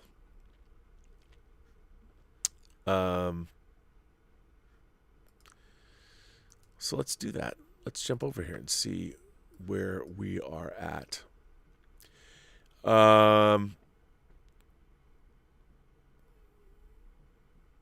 Let's see. I keep going back, and there's all kinds of stuff here. I've got to go back to the beginning. I was a little confused, but now I'm back to the beginning. A lot of people became members. I already read that. So Willow, you're up. Willow says, and clearly I have not done a very good job doing this. I don't know why. Let me do that down there. Sorry about that. Willow says, do you find anthropogenic, I guess, characters like Lola Rabbit attractive? I'm not judging anyone for what they like, but I personally never really understood the appeal of furries. Wow, Willow, I guess. Look, you know what? You mean Jessica Rabbit from Who Framed Roger Rabbit? Look, as a concept, she I know she's not bad. She's just drawn that way. But yeah, I mean, I look at her and clearly they're playing, even though she's a rabbit, they're playing on. I think if you're asking me, would I get busy with Jessica Rabbit, the answer would be yes. Yes, I would. Because she's talking and she's anthropomorphized and she looked good to me. It's like the Chinese guy in When Harry Met Sally, when he's recounting the story of going to find his wife. He says, I went to the next village and I hid behind a tree and I saw her washing the clothes. And she looked very good to me. So I tell the man, okay. And they were married for 55 years. But, yeah. Why not? I totally would get it on with Jessica Rabbit. I'd have no problem with that. But the idea of you're asking me about an anthropomorphized animated character, yes, I would. But and that would be kind of interesting. I'd have to keep it very dry because if it got really wet, I mean, she might smear. But it probably would, knowing me. But the appeal of furries, look, that doesn't really. I think, look, human sexuality, it is a collision between literal physical pleasure that you're deriving from both your partner, both giving and receiving from your partner. But there's also a huge imaginative component to sexuality. I mean, if you really think about it, repetitive motion is, well, what's so cool with that? I mean, what? Yeah, it feels good, but so does scratching. If I have a scratch between my fingers, you know how that sometimes that can feel really, really good, or your feet itch or something, your back itches and you scratch, you're like, oh my God, it feels so good. Oh, that's physical pleasure. But that doesn't mean anything. I mean, it's when you add someone else to the mix and they're sharing themselves with you and you're sharing with them, you add a whole element of imagination to it. And BDSM and all kinds of sex practices, the imagination being tied up or being really into knot, if you're into knot play or whatever that's called, rope play, I guess. All of these things require a hefty imaginative component to them in order to work. And I think that that's where, like, the whole idea of furries comes from, is that imagination component. And if that turns, you combine sexuality, your sexuality combines your emotion and physicality. I personally don't like when I have to deal with a lot of things. Like if I was a furry, it would annoy me because I would want to be able to touch the skin of my partner, and I'd have to get out of I would be annoyed that I would have to put on the costume. If that's what my partner wanted to do, I would do it, but I would find it to be a hindrance to get to where I really wanted to go. So I don't know if that helps you out, but man, I want to get drunk with you. Let me tell you. Terry Pennington Jr. sends in a tip and says, how about this as an idea for episode 666? People could submit a tip or a chat, or just in the chat, telling about their own personal paranormal experience, something that happened to them or someone that they know, demon experience or other paranormal experiences. Yeah, you know what, though? There's too many paranormal experiences that don't involve the devil. Unless you're possessed, and you remember your own possession. I mean, that's what I'm there for. I think it's a good idea. And man, if people want to come on and talk about their experiences with the devil, I'm all for that. For what Terry's talking about, there is the 666 episode coming up in 28 episodes, and we of course are going to devote it. I think it's going to be interesting to. I don't quite know what I'm going to do yet, but to examine the devil is obviously a huge character in pop culture. One of my favorite episodes of The Twilight Zone is The Howling Man. I don't want to ruin it for anyone if they haven't seen that. I don't know if you've ever seen one of my favorite depictions of it's in the new Twilight Zone, and I think it's called Eye of Newton is the name of the episode with Sherman Hemsley. That's a great devil story. But I love stories about the devil. Angel Heart, Devil's Advocate, anything of the Exorcist, obviously. And by the way, the Spotify playlist of movies about Satan or the devil is shaping up. So if you have suggestions, throw them my way, because who doesn't like listening to songs about the devil? Of course, the best song about the devil ever written, I think, is Sympathy for the Devil by the Rolling Stones, because it captures what I believe the essence of the devil to be. Maybe not the scriptural essence, but the pop culture essence. And I think that's what we're going to be celebrating on the 666 show, is the pop culture presence of the devil. But thanks for writing in. I like that idea. Mexican Iron Man. Hello, Mexican Iron Man. Sends in a super chat. Thank you so much, Mexican Iron Man. You're very supportive of the channel. Well, after this morning's Disney call, I'm ready to entertain myself by watching paint dry. Geode is Cradola. It is. Wanda's a total bust. Oh, really? See, I don't think Wanda's a bust. Mando is ruined. Come on. The Gina Carano firing is different than the Mando being ruined. I think you got to give Favreau and Filoni their due. I mean, it's not their fault. But I understand. Look, I am Mexican Iron Man. I know where you're coming from. I totally get where you're coming from. And I'm about as excited for future Disney as watching snails race in my garden. See, Mexican Iron Man, a good snail race. Never say never to a good snail race, because you never know what's going to happen. But I see where you're going. But, I think The Mandalorian, especially season 2, the latter half of season 2, I thought it was really good. I really enjoyed it. I really enjoyed WandaVision. I'm going to go back and watch it again. I'll probably enjoy it more. We've got Falcon and Winter Soldier coming. You've got Black Widow after that. I can't wait to see Shang-Chi and the Eternals. The fact that we're getting a Shang-Chi and the Eternals movie, even with the success of Avengers 1, the first Avengers movie, I would never have ever imagined that we're going to get an Eternals movie and a Shang-Chi movie back to back. That to me is amazing. So I can't tune out of Disney quite yet.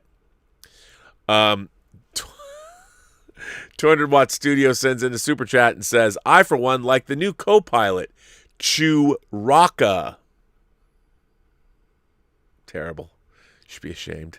You should be ashamed. But, hello, that's funny. Chewbacca. I haven't read that yet. Chewbacca. I can't believe I hadn't read that yet. That's a good one, man. Justin Welsh says, my man Rob, your imagination connoisseur music man here. Did you hear they plan to turn Queen's Gambit into a musical? Well, you know what? I could see that being a musical. I mean, they made a musical of chess, so why not a musical of the Queen's Gambit? I think that could be a good idea. 200 Watt Studio says, Rob, you should watch The Drinker's review of WandaVision. He dismantled it and its storytelling shortcomings. You know, I haven't watched it yet. I saw it drop today. I love The Drinker so much. The Critical Drinker is one of my favorite YouTubers. Absolutely.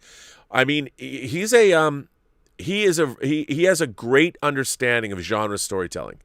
And I think that for the most part, all of his reviews, I think, are spot on. He's a very smart lad, that one, and he really understands not just he doesn't just understand genre storytelling. He understands because he's a fan, he understands what we want from it, and also because he's a writer and a novelist himself, he knows how to break that stuff down, which is great.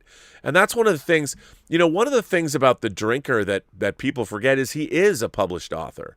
He does have a series of books that you can go buy. Like he's got legitimacy that a lot of people don't have, and I think that's I love that about him. And I also I don't know if he took a cue from like the Mr. Plinkett character, but I like that he plays this character, and yet he brings an astute analysis through that character to examining storytelling. I think it's great.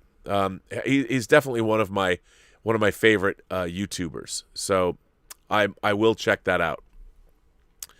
So Justin Toner says, hi, Rob. Thanks to a tip from Throg, I was able to buy and pick up an in-store copy of the awesome Best Buy exclusive Steelbook of Dread in 4K. It was one of the last copies left in the Rochester, New York area, so I lucked out. Wonderful upgrade from my old DVD copy.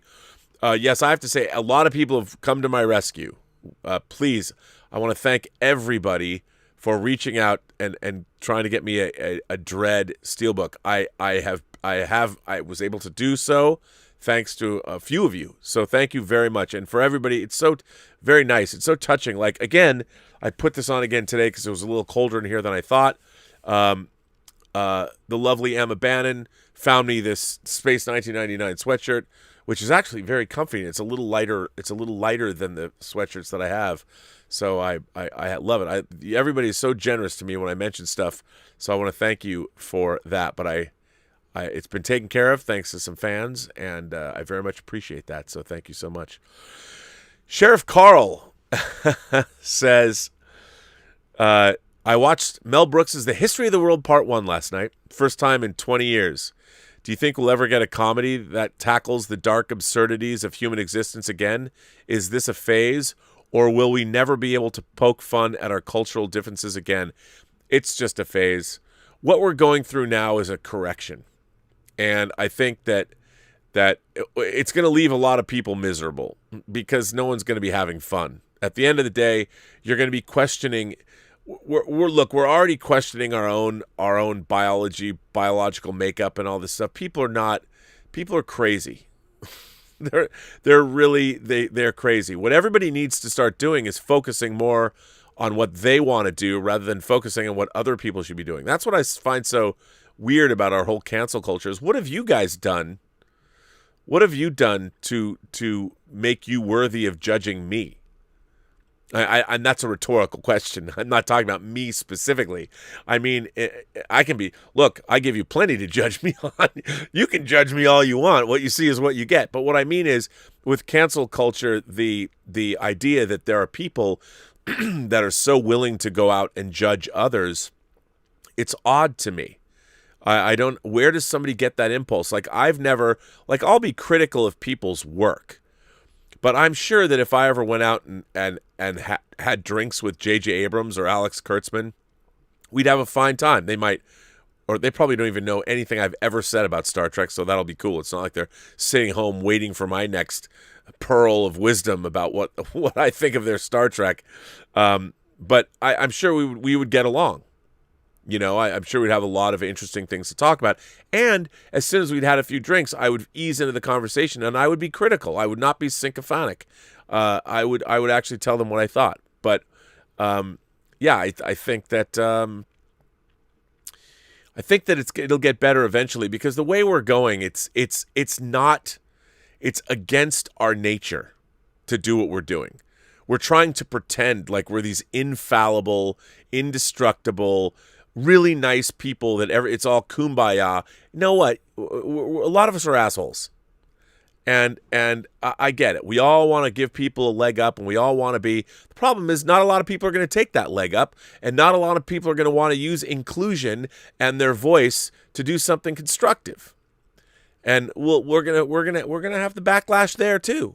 So I think we're going through a phase. What we really need to do is we need to start being realistic about human life and human beings on the planet Earth and how human beings really are. I feel like right now, through all of this, it's like when you want somebody to be a certain way and you're trying to make them be a certain way, but they're just not that certain way. Well, that's kind of the human race.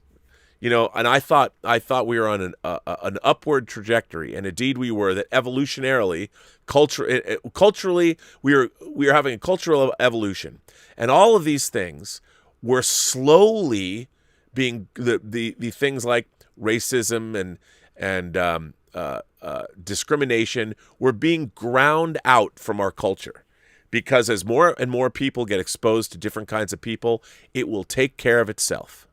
It'll take care of itself. Will it happen quickly? No. But when these seismic shifts, are they going to take hold and stick?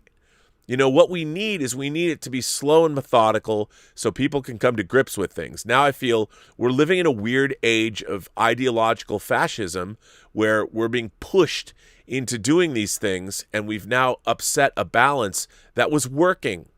Society was policing itself, and it was becoming a more just and verdant society on its own.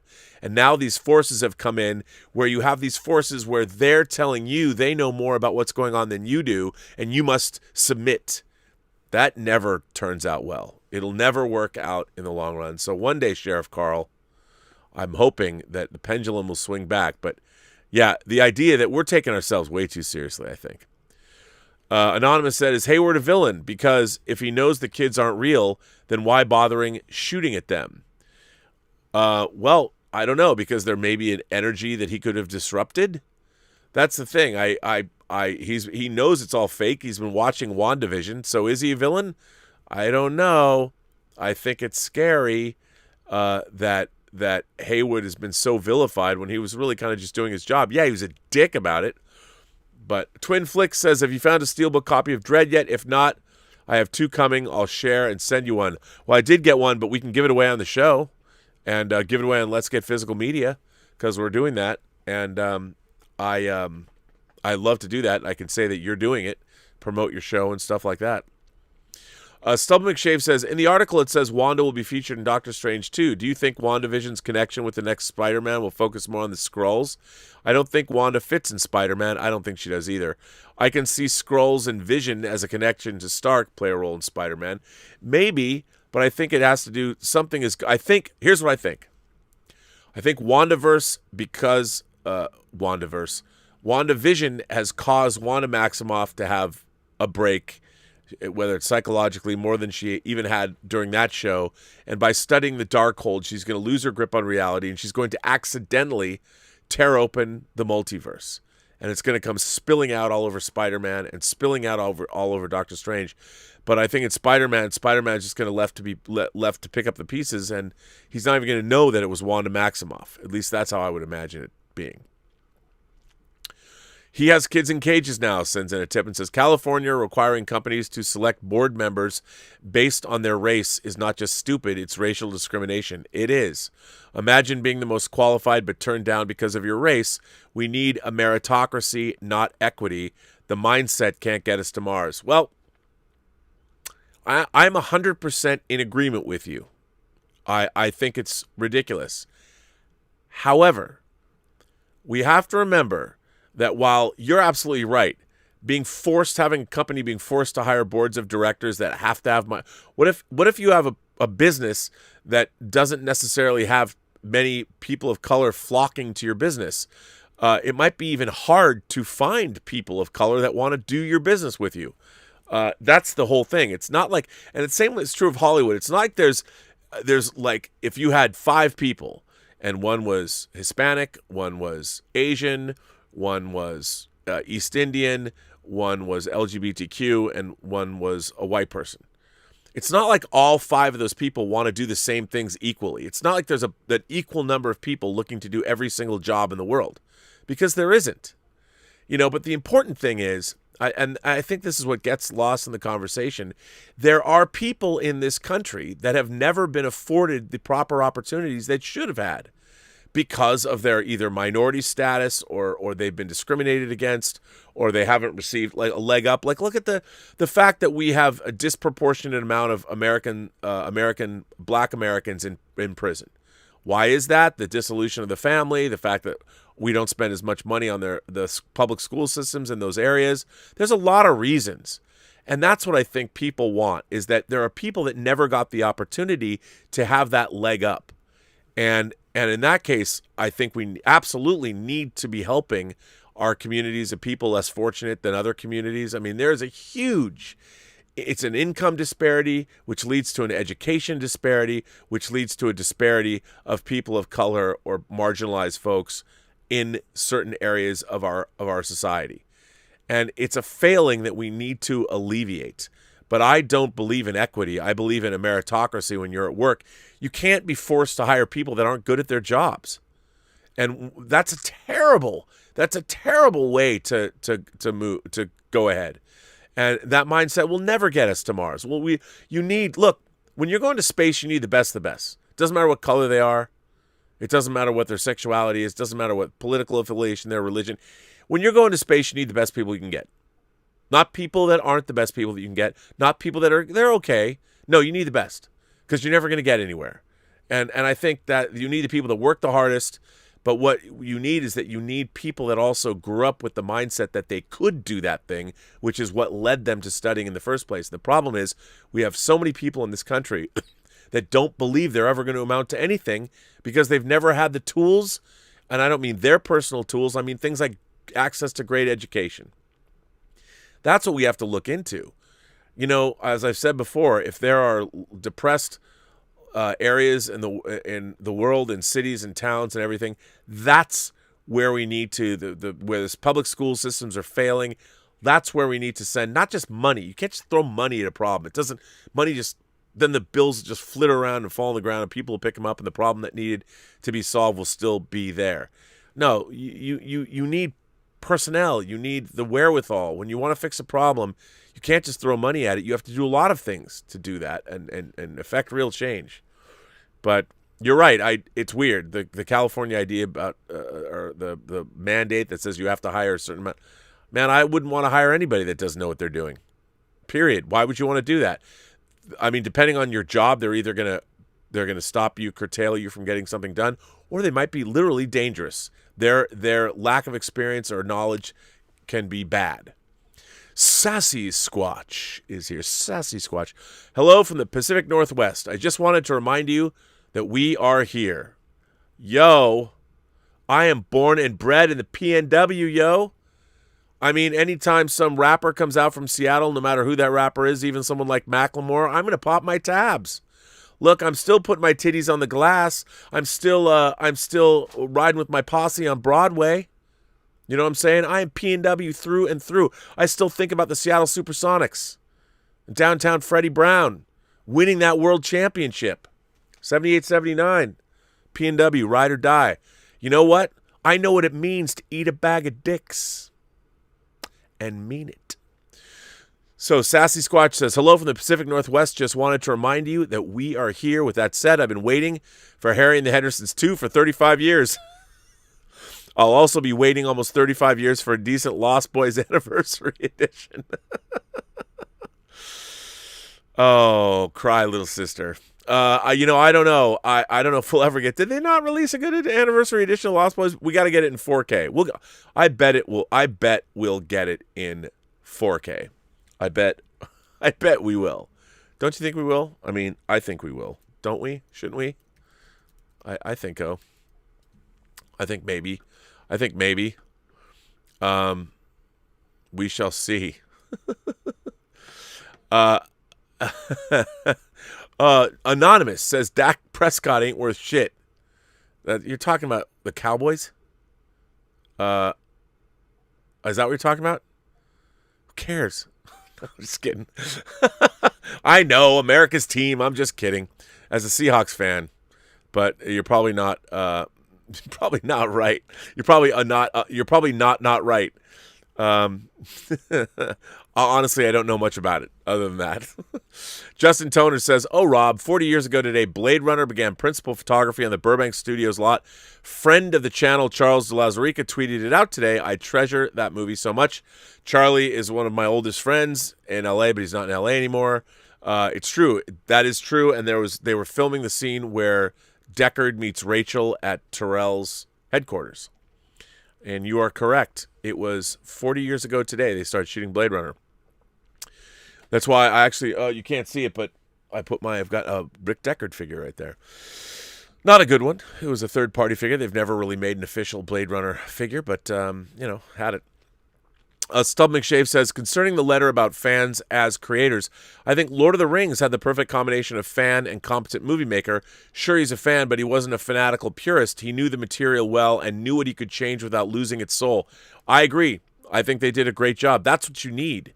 That's what you need. Totally agree with that. Anonymous says, we never found out who put the folder in Wanda's car after all of that. We don't. We did not.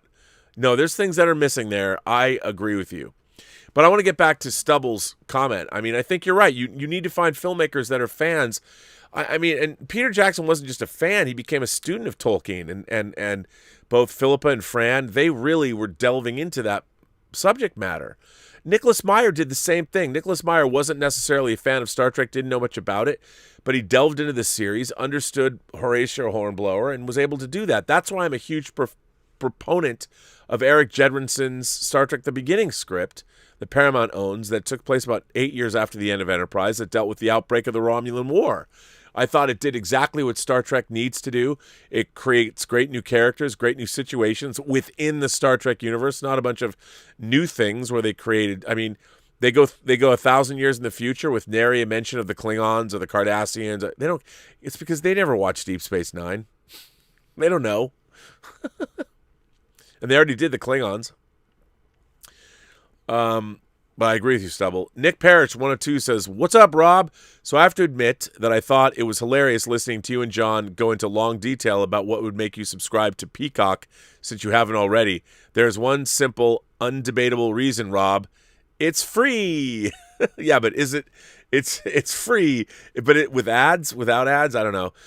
Rob, I'm sorry, but there's no way I'm turning down a legally free media streaming service just because I have to deal with a mere 2 minutes of ads here and there, or it's just not full of new critically acclaimed shows. We need to appreciate free. Free. I didn't realize it was free. I thought that they have a new streaming thing where it's not free. Trav Hall sends in a tip and says, hi, Rob. I noticed your Chaplin figure, drool. Name your favorite pre-talkie performances. Ooh, well, gosh, I can tell you movies that have them. I think probably Sunrise, Murnau's Sunrise, Metropolis, Phantom of the Opera. And Harold Lloyd is an incredible performer. Because they really had to do so much. Yes, it was exaggerated, but there was a lot of great acting that went on because they had to convey things with their faces. That Charlie Chaplin figure is awesome, by the way. It's funny because I have so many cool. Well, you can't really see it all. Since you brought it up, this is a great figure. I don't want him to fall. And yes, he came with this chair. But this is a really great. I got this figure. I must have got this figure like 10 years ago. But it's really, really good. I mean, look at the eyes. It's a really, really good figure, and the way it's done, even the clothing, the tailoring. This is a really, really, really great figure. And It's beautifully done, and the company that made it doesn't normally make figures, and I love these figures. So yeah, it's really great. I even love the way it looks like makeup on his face. It's good stuff. But I love real. I got a Marlon Brando from the Wild One, and you know what they're putting out this year? Although man, it's hideously expensive. They're doing a Maria figure from Metropolis, and so you've got our actress and you've got the actual Maria suit, and I don't know if she fits in it or how, but yeah, bring it on. But it's like $500. I'm like, ugh, that's a lot of money. Got to save up for a figure. Hannibal Lecter subscribed to the channel. Thank you, Hannibal Lecter. I hope you're not going to serve me up anytime soon. Jackie Boy subscribed to the channel. Anonymous says, now they want to cancel Jeep Cherokee. Anything else, morons, that we forget to put on the list? Yeah, I mean, to me, it's like, okay, a Jeep Cherokee. I get it. At the end of the day, it's hard for us to imagine. Here's the thing. Devil's advocate here. The Cherokee were a people. You know, they still are, with a long, proud history, and they're I get it. There's a truck named after them, and on one hand, it is perhaps insensitive, but on the other, they were a people, and I can understand. It's just, why do this now? This is not something. What is it about right now that we've decided we're going to we're going to right all the wrongs of the world now, and you're going to go after Jeep Cherokee? It's just like, really? Why don't you do something to improve yourself, then go after somebody else, or complain about if people want to not support Jeep Cherokee, then don't buy Jeep Cherokee. Hit them where it hurts, in the pocketbook. But this idea that, yeah, let's go after that. Justin Jorgensen is here. Hello, Justin. I've only had a handful of people remain close friends with me throughout my entire life. One of them being none other than SpongeBob SquarePants. He's my all-time favorite cartoon character, and he's been with me through the good and the bad. My dad gave up my rights when I was nearly dying in the hospital. I used Battle for Bikini Bottom on the PlayStation 2 to cope with the tough times. I still watch SpongeBob, and to this day, I have my whole life. That said, the new SpongeBob movie gave me nothing but joy. Stay cool. Which is great. I think that's fantastic. If the SpongeBob movie made you happy, that's a great thing, isn't it? Never give it up. Rick Astley that shit. Forever. Richard says, hi, Rob. This isn't too much of an imposition, but can you take a moment to take a look at the official Star Wars channel's latest video? Its ratio and comments. Searching Star Wars channel on YouTube will find it. Sure, why not? Let's see. Let me use the internet and go to YouTube. Are they pulling down videos? And wait, you want me to look up? Wait, hang on. So I'm on YouTube. Look at the official Star Wars channel. I'll go, okay, Star Wars. I'll look up Star Wars. Star Wars. Go to Star Wars. Star Wars: The Force Awakens. I'm not subscribed to Star Wars. How could Star Wars only have 3.54 million subscribers? That seems. Okay, now what do you want me to do? Take the channel's latest video, its ratio and comments. Let's see. Okay. The latest video is the Razor Crest enters the Galaxy of Heroes. Oh, that's from 5 days ago. 2 weeks ago, 3 weeks ago. That's all I see here is the first one.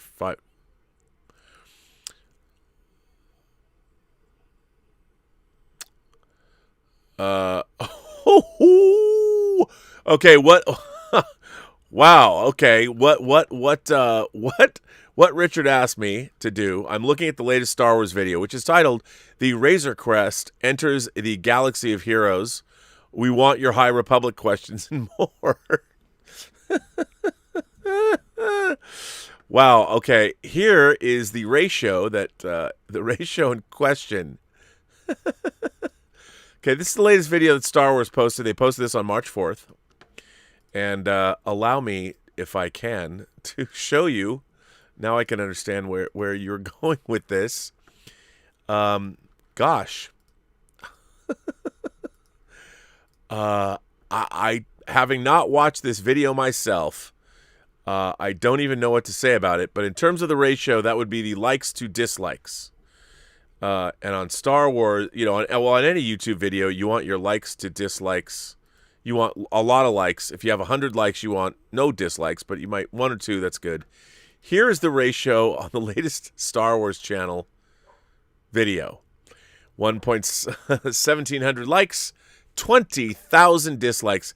This is disastrous, and this is the official Star Wars channel. Its ratio and its comments. Wow, man. Okay, so there we go. 1,700 likes to 20,000 dislikes. Like, what do they do? Kill someone's puppy? Fire Kathleen Kennedy. She's single-handedly ruined Star Wars. I'm not the only one that's ever been bullied by this company. Gina Carano. That people are... I'm not the only one that's ever... Oh, well, there's a lot of people that have said the same thing. I'm not the only one that's ever been bullied by this company. Gina Carano. Hashtag Fire Kathleen Kennedy. Hashtag Geode deserve better. Hashtag cancel Disney Plus. Hashtag welcome to the rebellion. Wow, that's that's a lot. That's a lot. But I want to tell you something. And I hope that this is taken in the spirit it's intended. But you realize that this counts as engagement. You might downvote something, but when something's been downvoted that much compared to a like, it's still engagement. And it still means that something's happening. Now, all of these things are an obvious, like, I get it. Everyone's sore about Gina Carano. I get it. I don't want to step into that whole thing, but it's first of all, on one hand, yes, you're asking a company, people want a company to behave like a person would, to be nice, to be like, Gina Carano's okay, she's our friend, man, she did something, we got to stick up for our friend. But you're asking a corporation to do that. What corporation in the history of humanity has ever done that? But I think that's pretty amusing. I mean, everyone's certainly getting their message across. I want to know about the Razor Crest entering the Galaxy of Heroes. Is that a role-playing game? Is that like a MMORPG? Because I don't know what it is. But yeah, there you go. That's bad. It's I'm not going to lie, not a good thing for anyone. But I just think that I can't help but feel that a lot of this is misplaced. If I think on one hand, if Pablo Hidalgo goes after Star Wars theory, that's something that's worthy of denouncing. But the thing about Gina Carano was, forget her personally. Like, I'm a huge fan of Gina Carano's all the way back to, like, I thought she had great presence in Soderbergh's Haywire. I liked Cara Dune. I still like Cara Dune. But I think that, when you work for Disney, rightly or wrongly, it's not like they used to call Disney in the 80s Mauschwitz. It's not like the allusions to Disney business practices have not been known for decades. And if you're working on a Disney project, you have to toe that company line or you're gone. And I think that everybody knows that. And I think that Gina, a lot of what she did was self-inflicted. Would I like to see her come back? Yes. Do I think she deserved to be fired? I do not. But it's not up to me. Not up to me.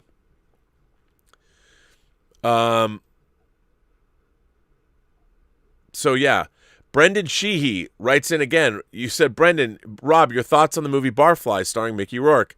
An interning curio in Hollywood took a stab at adapting Charles Bukowski's misanthropic writings. I think Jake Harrison would be a good choice for a new interpretation of Hank B. Did you fall in a time rift? You asked me this exact same question yesterday. We had a long conversation about it. I love Barfly. I love Mickey Rourke and Faye Dunaway. I thought Barfly was a great... Barfly is a canon movie too, isn't it? I believe it is. It's one of the better movies that Canon Films, right? Was it Canon Films? I believe it is. Hang on. Yeah, it was canon. It was a canon film. I really like Barfly. You know, I guess that knowing those and Barbette Schroeder directed it, obviously. I forgot Alice Krige is in it, and of course Frank Stallone. And it was shot by Robbie Mueller, who shot To Live and Die in L.A. So yeah, I like this. I didn't realize it was presented by Francis Ford Coppola. And it has a silent cameo appearance by Bukowski himself. Yeah, Bukowski is not exactly the guy that I think they would elevate to star status, but they certainly did with Mickey Rourke. I think it's pretty cool. So I do like Barfly a lot. I really do. Look at all these new members. Thank you for becoming members, everyone. Actually, these are not new members. You're members, but thank you. So, yeah. Nick Parrish says, "Oh, Rob, did you see the Deadline news saying that LA theaters may be dusting off their doors this month? May, March mark the climax in cinema's battle against Thanos, that is COVID, and may the box office of Godzilla vs. Kong be a historical turning point." Nick, from your mouth to God's ears, man. Did they really say that in Deadline? Did they? Is that new?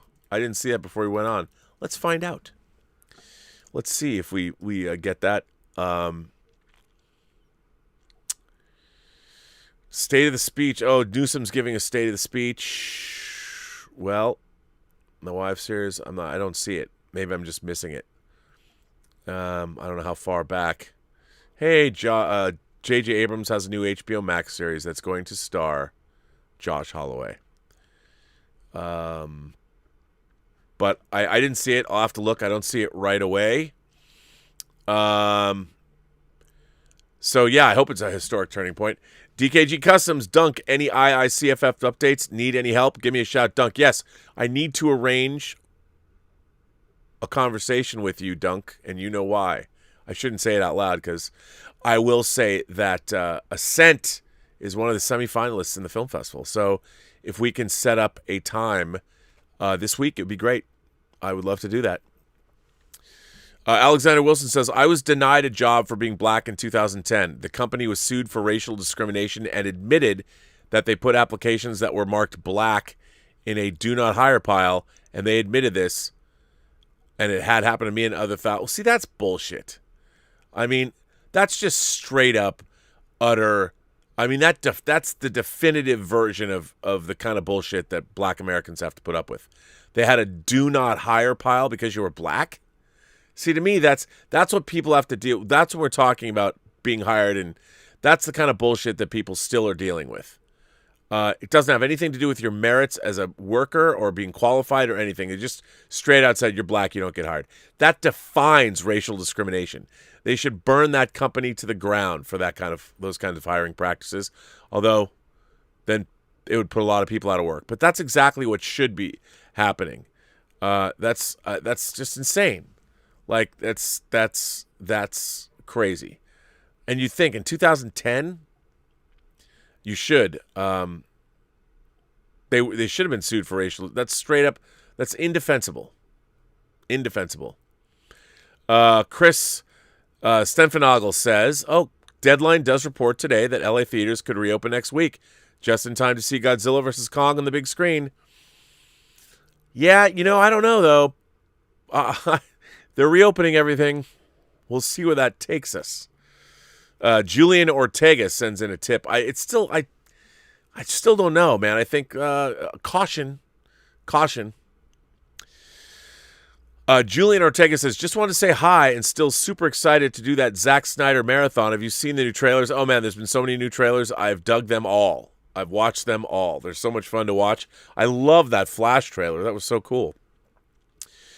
Nick Parrish says, "Rob, one more thing I have to ask. Won't you think your Seahawks are the worst-run organization if the NFL, if they trade Russell Wilson just because they don't want to hear his input on who might improve the team?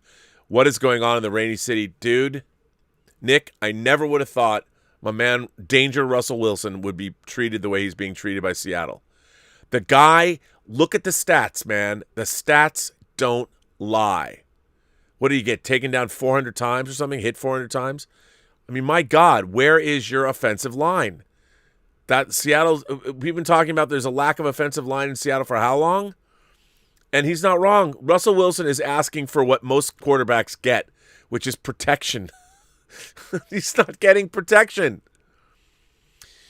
Just Plain Steve sends in a super chat and says, WandaVision Scarlet Witch hot toy available for pre-order on Sideshow. Did you get yours?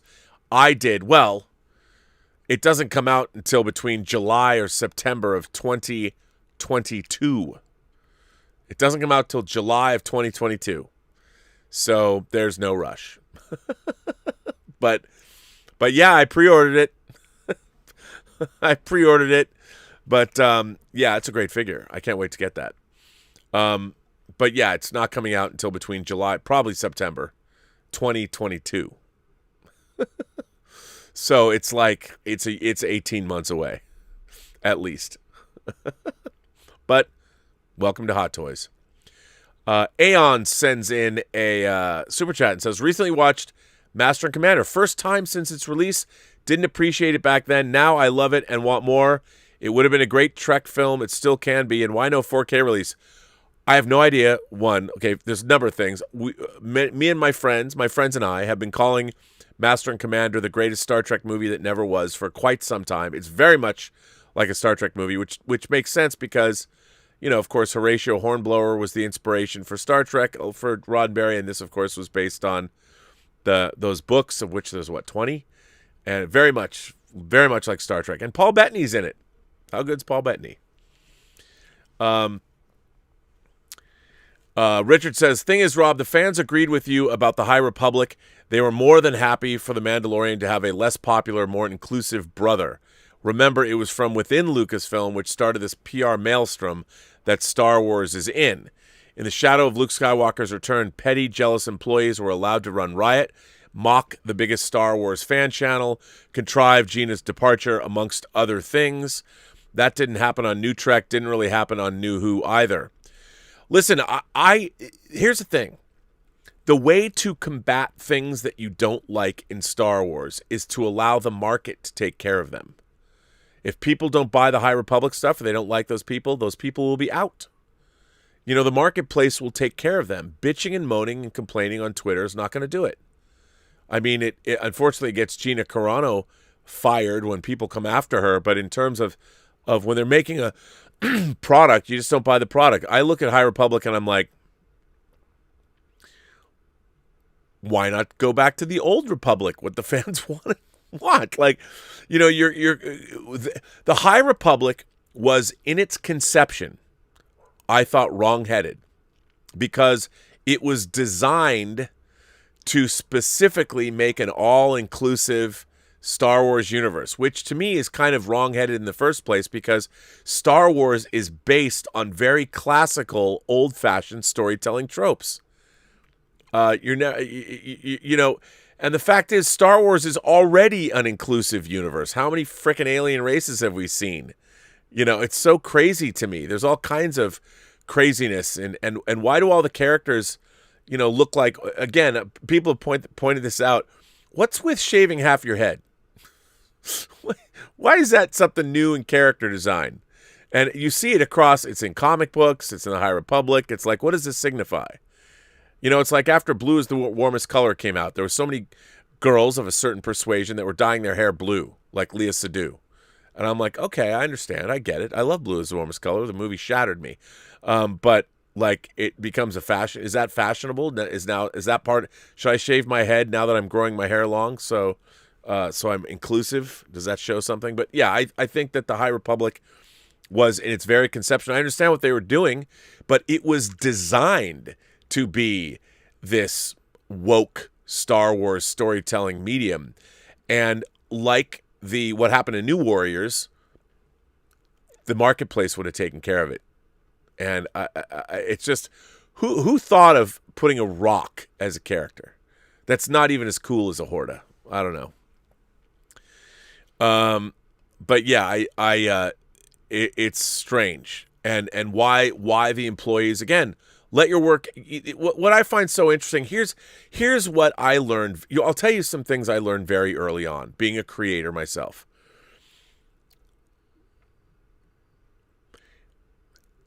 You really want, especially in the age of social media, if you have created something that you've put your heart and soul into, whether it's a comic book, a novel, a movie, an album, a video game, whatever you've made, you put your heart and soul into it, you desperately want to engage with the people that don't like it, with your critics.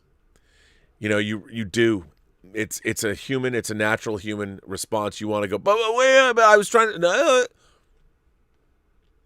First rule: if you're going to create something and put it out into the public eye, you cannot engage people when they criticize it publicly. You can't. You have to allow it, as painful as it might be, you have to allow your work to stand on its own. Because once you as a creator, and I wouldn't allow, if somebody, I would have strict, if I had a company like Disney and I was publishing comics and things like that, I would definitely set up PR and Q&A and definitely encourage engagement with fans. Through Disney, I would say it would be carefully monitored and carefully planned through their PR department. I would absolutely do that. I see there's no shame in that. None at all. But I would tell my creators, don't you dare start engaging with people and try and either go after them or defend. The work that you've done speaks for itself. If it doesn't speak for itself, you're fired. I mean, that's it. And that's a big mistake. Big mistake. Especially when you're dealing with Star Wars. You'd think they would learn their lesson. But nope. Apparently, they don't. So, bad. Uh-oh. Hang on. So, not good. Trevor Hall sends in a tip and says, being a Canadian, I'm curious what your favorite Cronenberg flicks are. Okay, grew up loving Cronenberg. Hard to say what my favorite Cronenberg flicks are, because when I started out seeing Cronenberg, the first time I ever saw a Cronenberg movie was I saw They Came From Within as the second feature when I saw Motel Hell at the drive-in. I loved They Came From Within. And then when Scanners opened, me and my friends went downtown to the Coliseum Theater, and they were having a Cronenberg festival, and they showed They Came From Within, Rabid, The Brood, and then they showed Scanners. And I have to say, man, I hadn't seen Fast Company until later, which is a car racing movie, but The Brood is definitely up there. I love The Brood. I think Cronenberg's best movie is still probably Dead Ringers, but I'm a huge fan of The Fly. I think The Fly is probably his most populist movie. The Fly and Dead Ringers are probably his best films as far as Hollywood studio filmmaking goes. But again, I'm a huge fan of things like Naked Lunch and Crash. I like The Dead Zone a lot. It's a very good Stephen King adaptation. So, and I did like Fast Company as car racing movie. So yeah. Alexander Wilson says, did we forget that Hidden Colors came out in 2017 and the racism that Katherine Johnson and the other ladies had to go through just to work at NASA? If it wasn't for her, we wouldn't have put a man in orbit, and Glenn wouldn't go up without her input. I didn't forget. I love that movie. I thought Hidden Colors was great.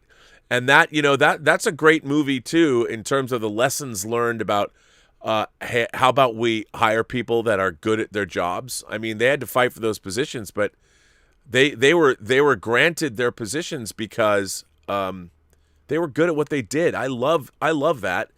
And I loved that the astronauts stuck up for them, and it was the way things are supposed to be. Seahawks Sucks sends in a tip. Man, I love Hidden Colors. I got to watch that again. You watch Hidden Colors with the right stuff. They kind of go really well together. Throg and the Family. We are family, Throg. We're booking a whole theater for Kong versus Godzilla, and the whole 20 we're allowed is full. Our fuck you is being locked indoors. Let you know how it goes. Start counting 14 days backwards. Yeah, I mean, I'd love to go back to the theater and see King Kong. I should look. That reminds me. I have my little app for my favorite theater. I haven't even looked into it to see if it's viable to go there. Well, listen, that brings me to the end of this show. This is the end of Robservations episode number 638.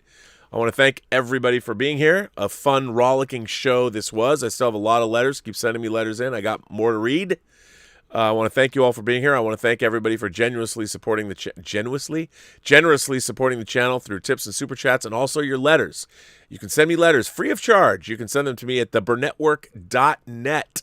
I only ask that if you like these shows, hit subscribe, hit like, because I don't want my likes to look like the Star Wars channel's likes. If I do, I'm hanging up. I'm hanging up my spurs. I'm leaving YouTube. 1,700 likes to 20,000 dislikes. Oh my God, I think I would be walking around with a complex for a month. I want to thank my moderating staff. I want to thank Mike Bodden. I want to thank the Richard. Greg Smith is back. Always good to see Greg Smith. Darren Seeley's here. Justin Toner's here. Justin Jorgensen's here. The Justins. It's great to have you all here. Who else is here? Have I missed somebody? Bunyan Snipe is here from the UK. Brian Hepburn is here. Wow, this is what a great. Everybody's up in this house today. Luis Sparrow is here. Luis X Sparrow. It's good to have Luis here. How are you, Luis? Good to see you. It was nice to see everybody. I got to see everybody in a Zoom call. So what is it? A moderators? What were we doing? It was nice to see everybody. We'll keep doing that every week. So I want to thank you all for being awesome moderators. And on that note, I will be back on the John Campea show tomorrow, and we are back as and Justin from Justin's Collection, all the way from Melbourne, Australia. He will be joining me for Fully Articulated at noon tomorrow. I will be opening up, I think it's The Fiend. I think it's the Green Goblin third-party figure. I don't know. I mean, I've been, I don't know where I put it. Like, I've been playing around with like this. This might be, I have to fix the hair, but this might be one of my favorite figures. I was going to set him up. I didn't have enough time to get him up today. Nathan Algren from The Last Samurai. This might be one of the greatest action figures ever made. I'm just saying, this figure, thank you, Justin, for hooking me up for this, but this die-cast metal, I mean, look at that head sculpt. I know the rooted hair I got to fix, but pretty amazing. I love The Last Samurai. But anyway, so Fully Articulated tomorrow. By the way, this figure is going back right behind Toshiro Mifune's Yojimbo, just so you know. Oops, I didn't mean to drop him on the box, but I did. Anyway, so there you go. Nathan Algren, ladies and gentlemen, going to join the Samurai Shelf. The old one, he was a sucky figure, so I got a better one to replace the Nathan Algren that I had that was bad. So anyway, back tomorrow and Robservations. We're supposedly, God willing, we're going to do Whining About Movies tonight. We're going to finally do all that jazz. I would assume we are. And on that note, I will say to everybody, remember, every person you meet has a story to tell that you have yet to hear. And all you have to do is listen. And with that, I say to all of you, have a better day. And I mean that. I do.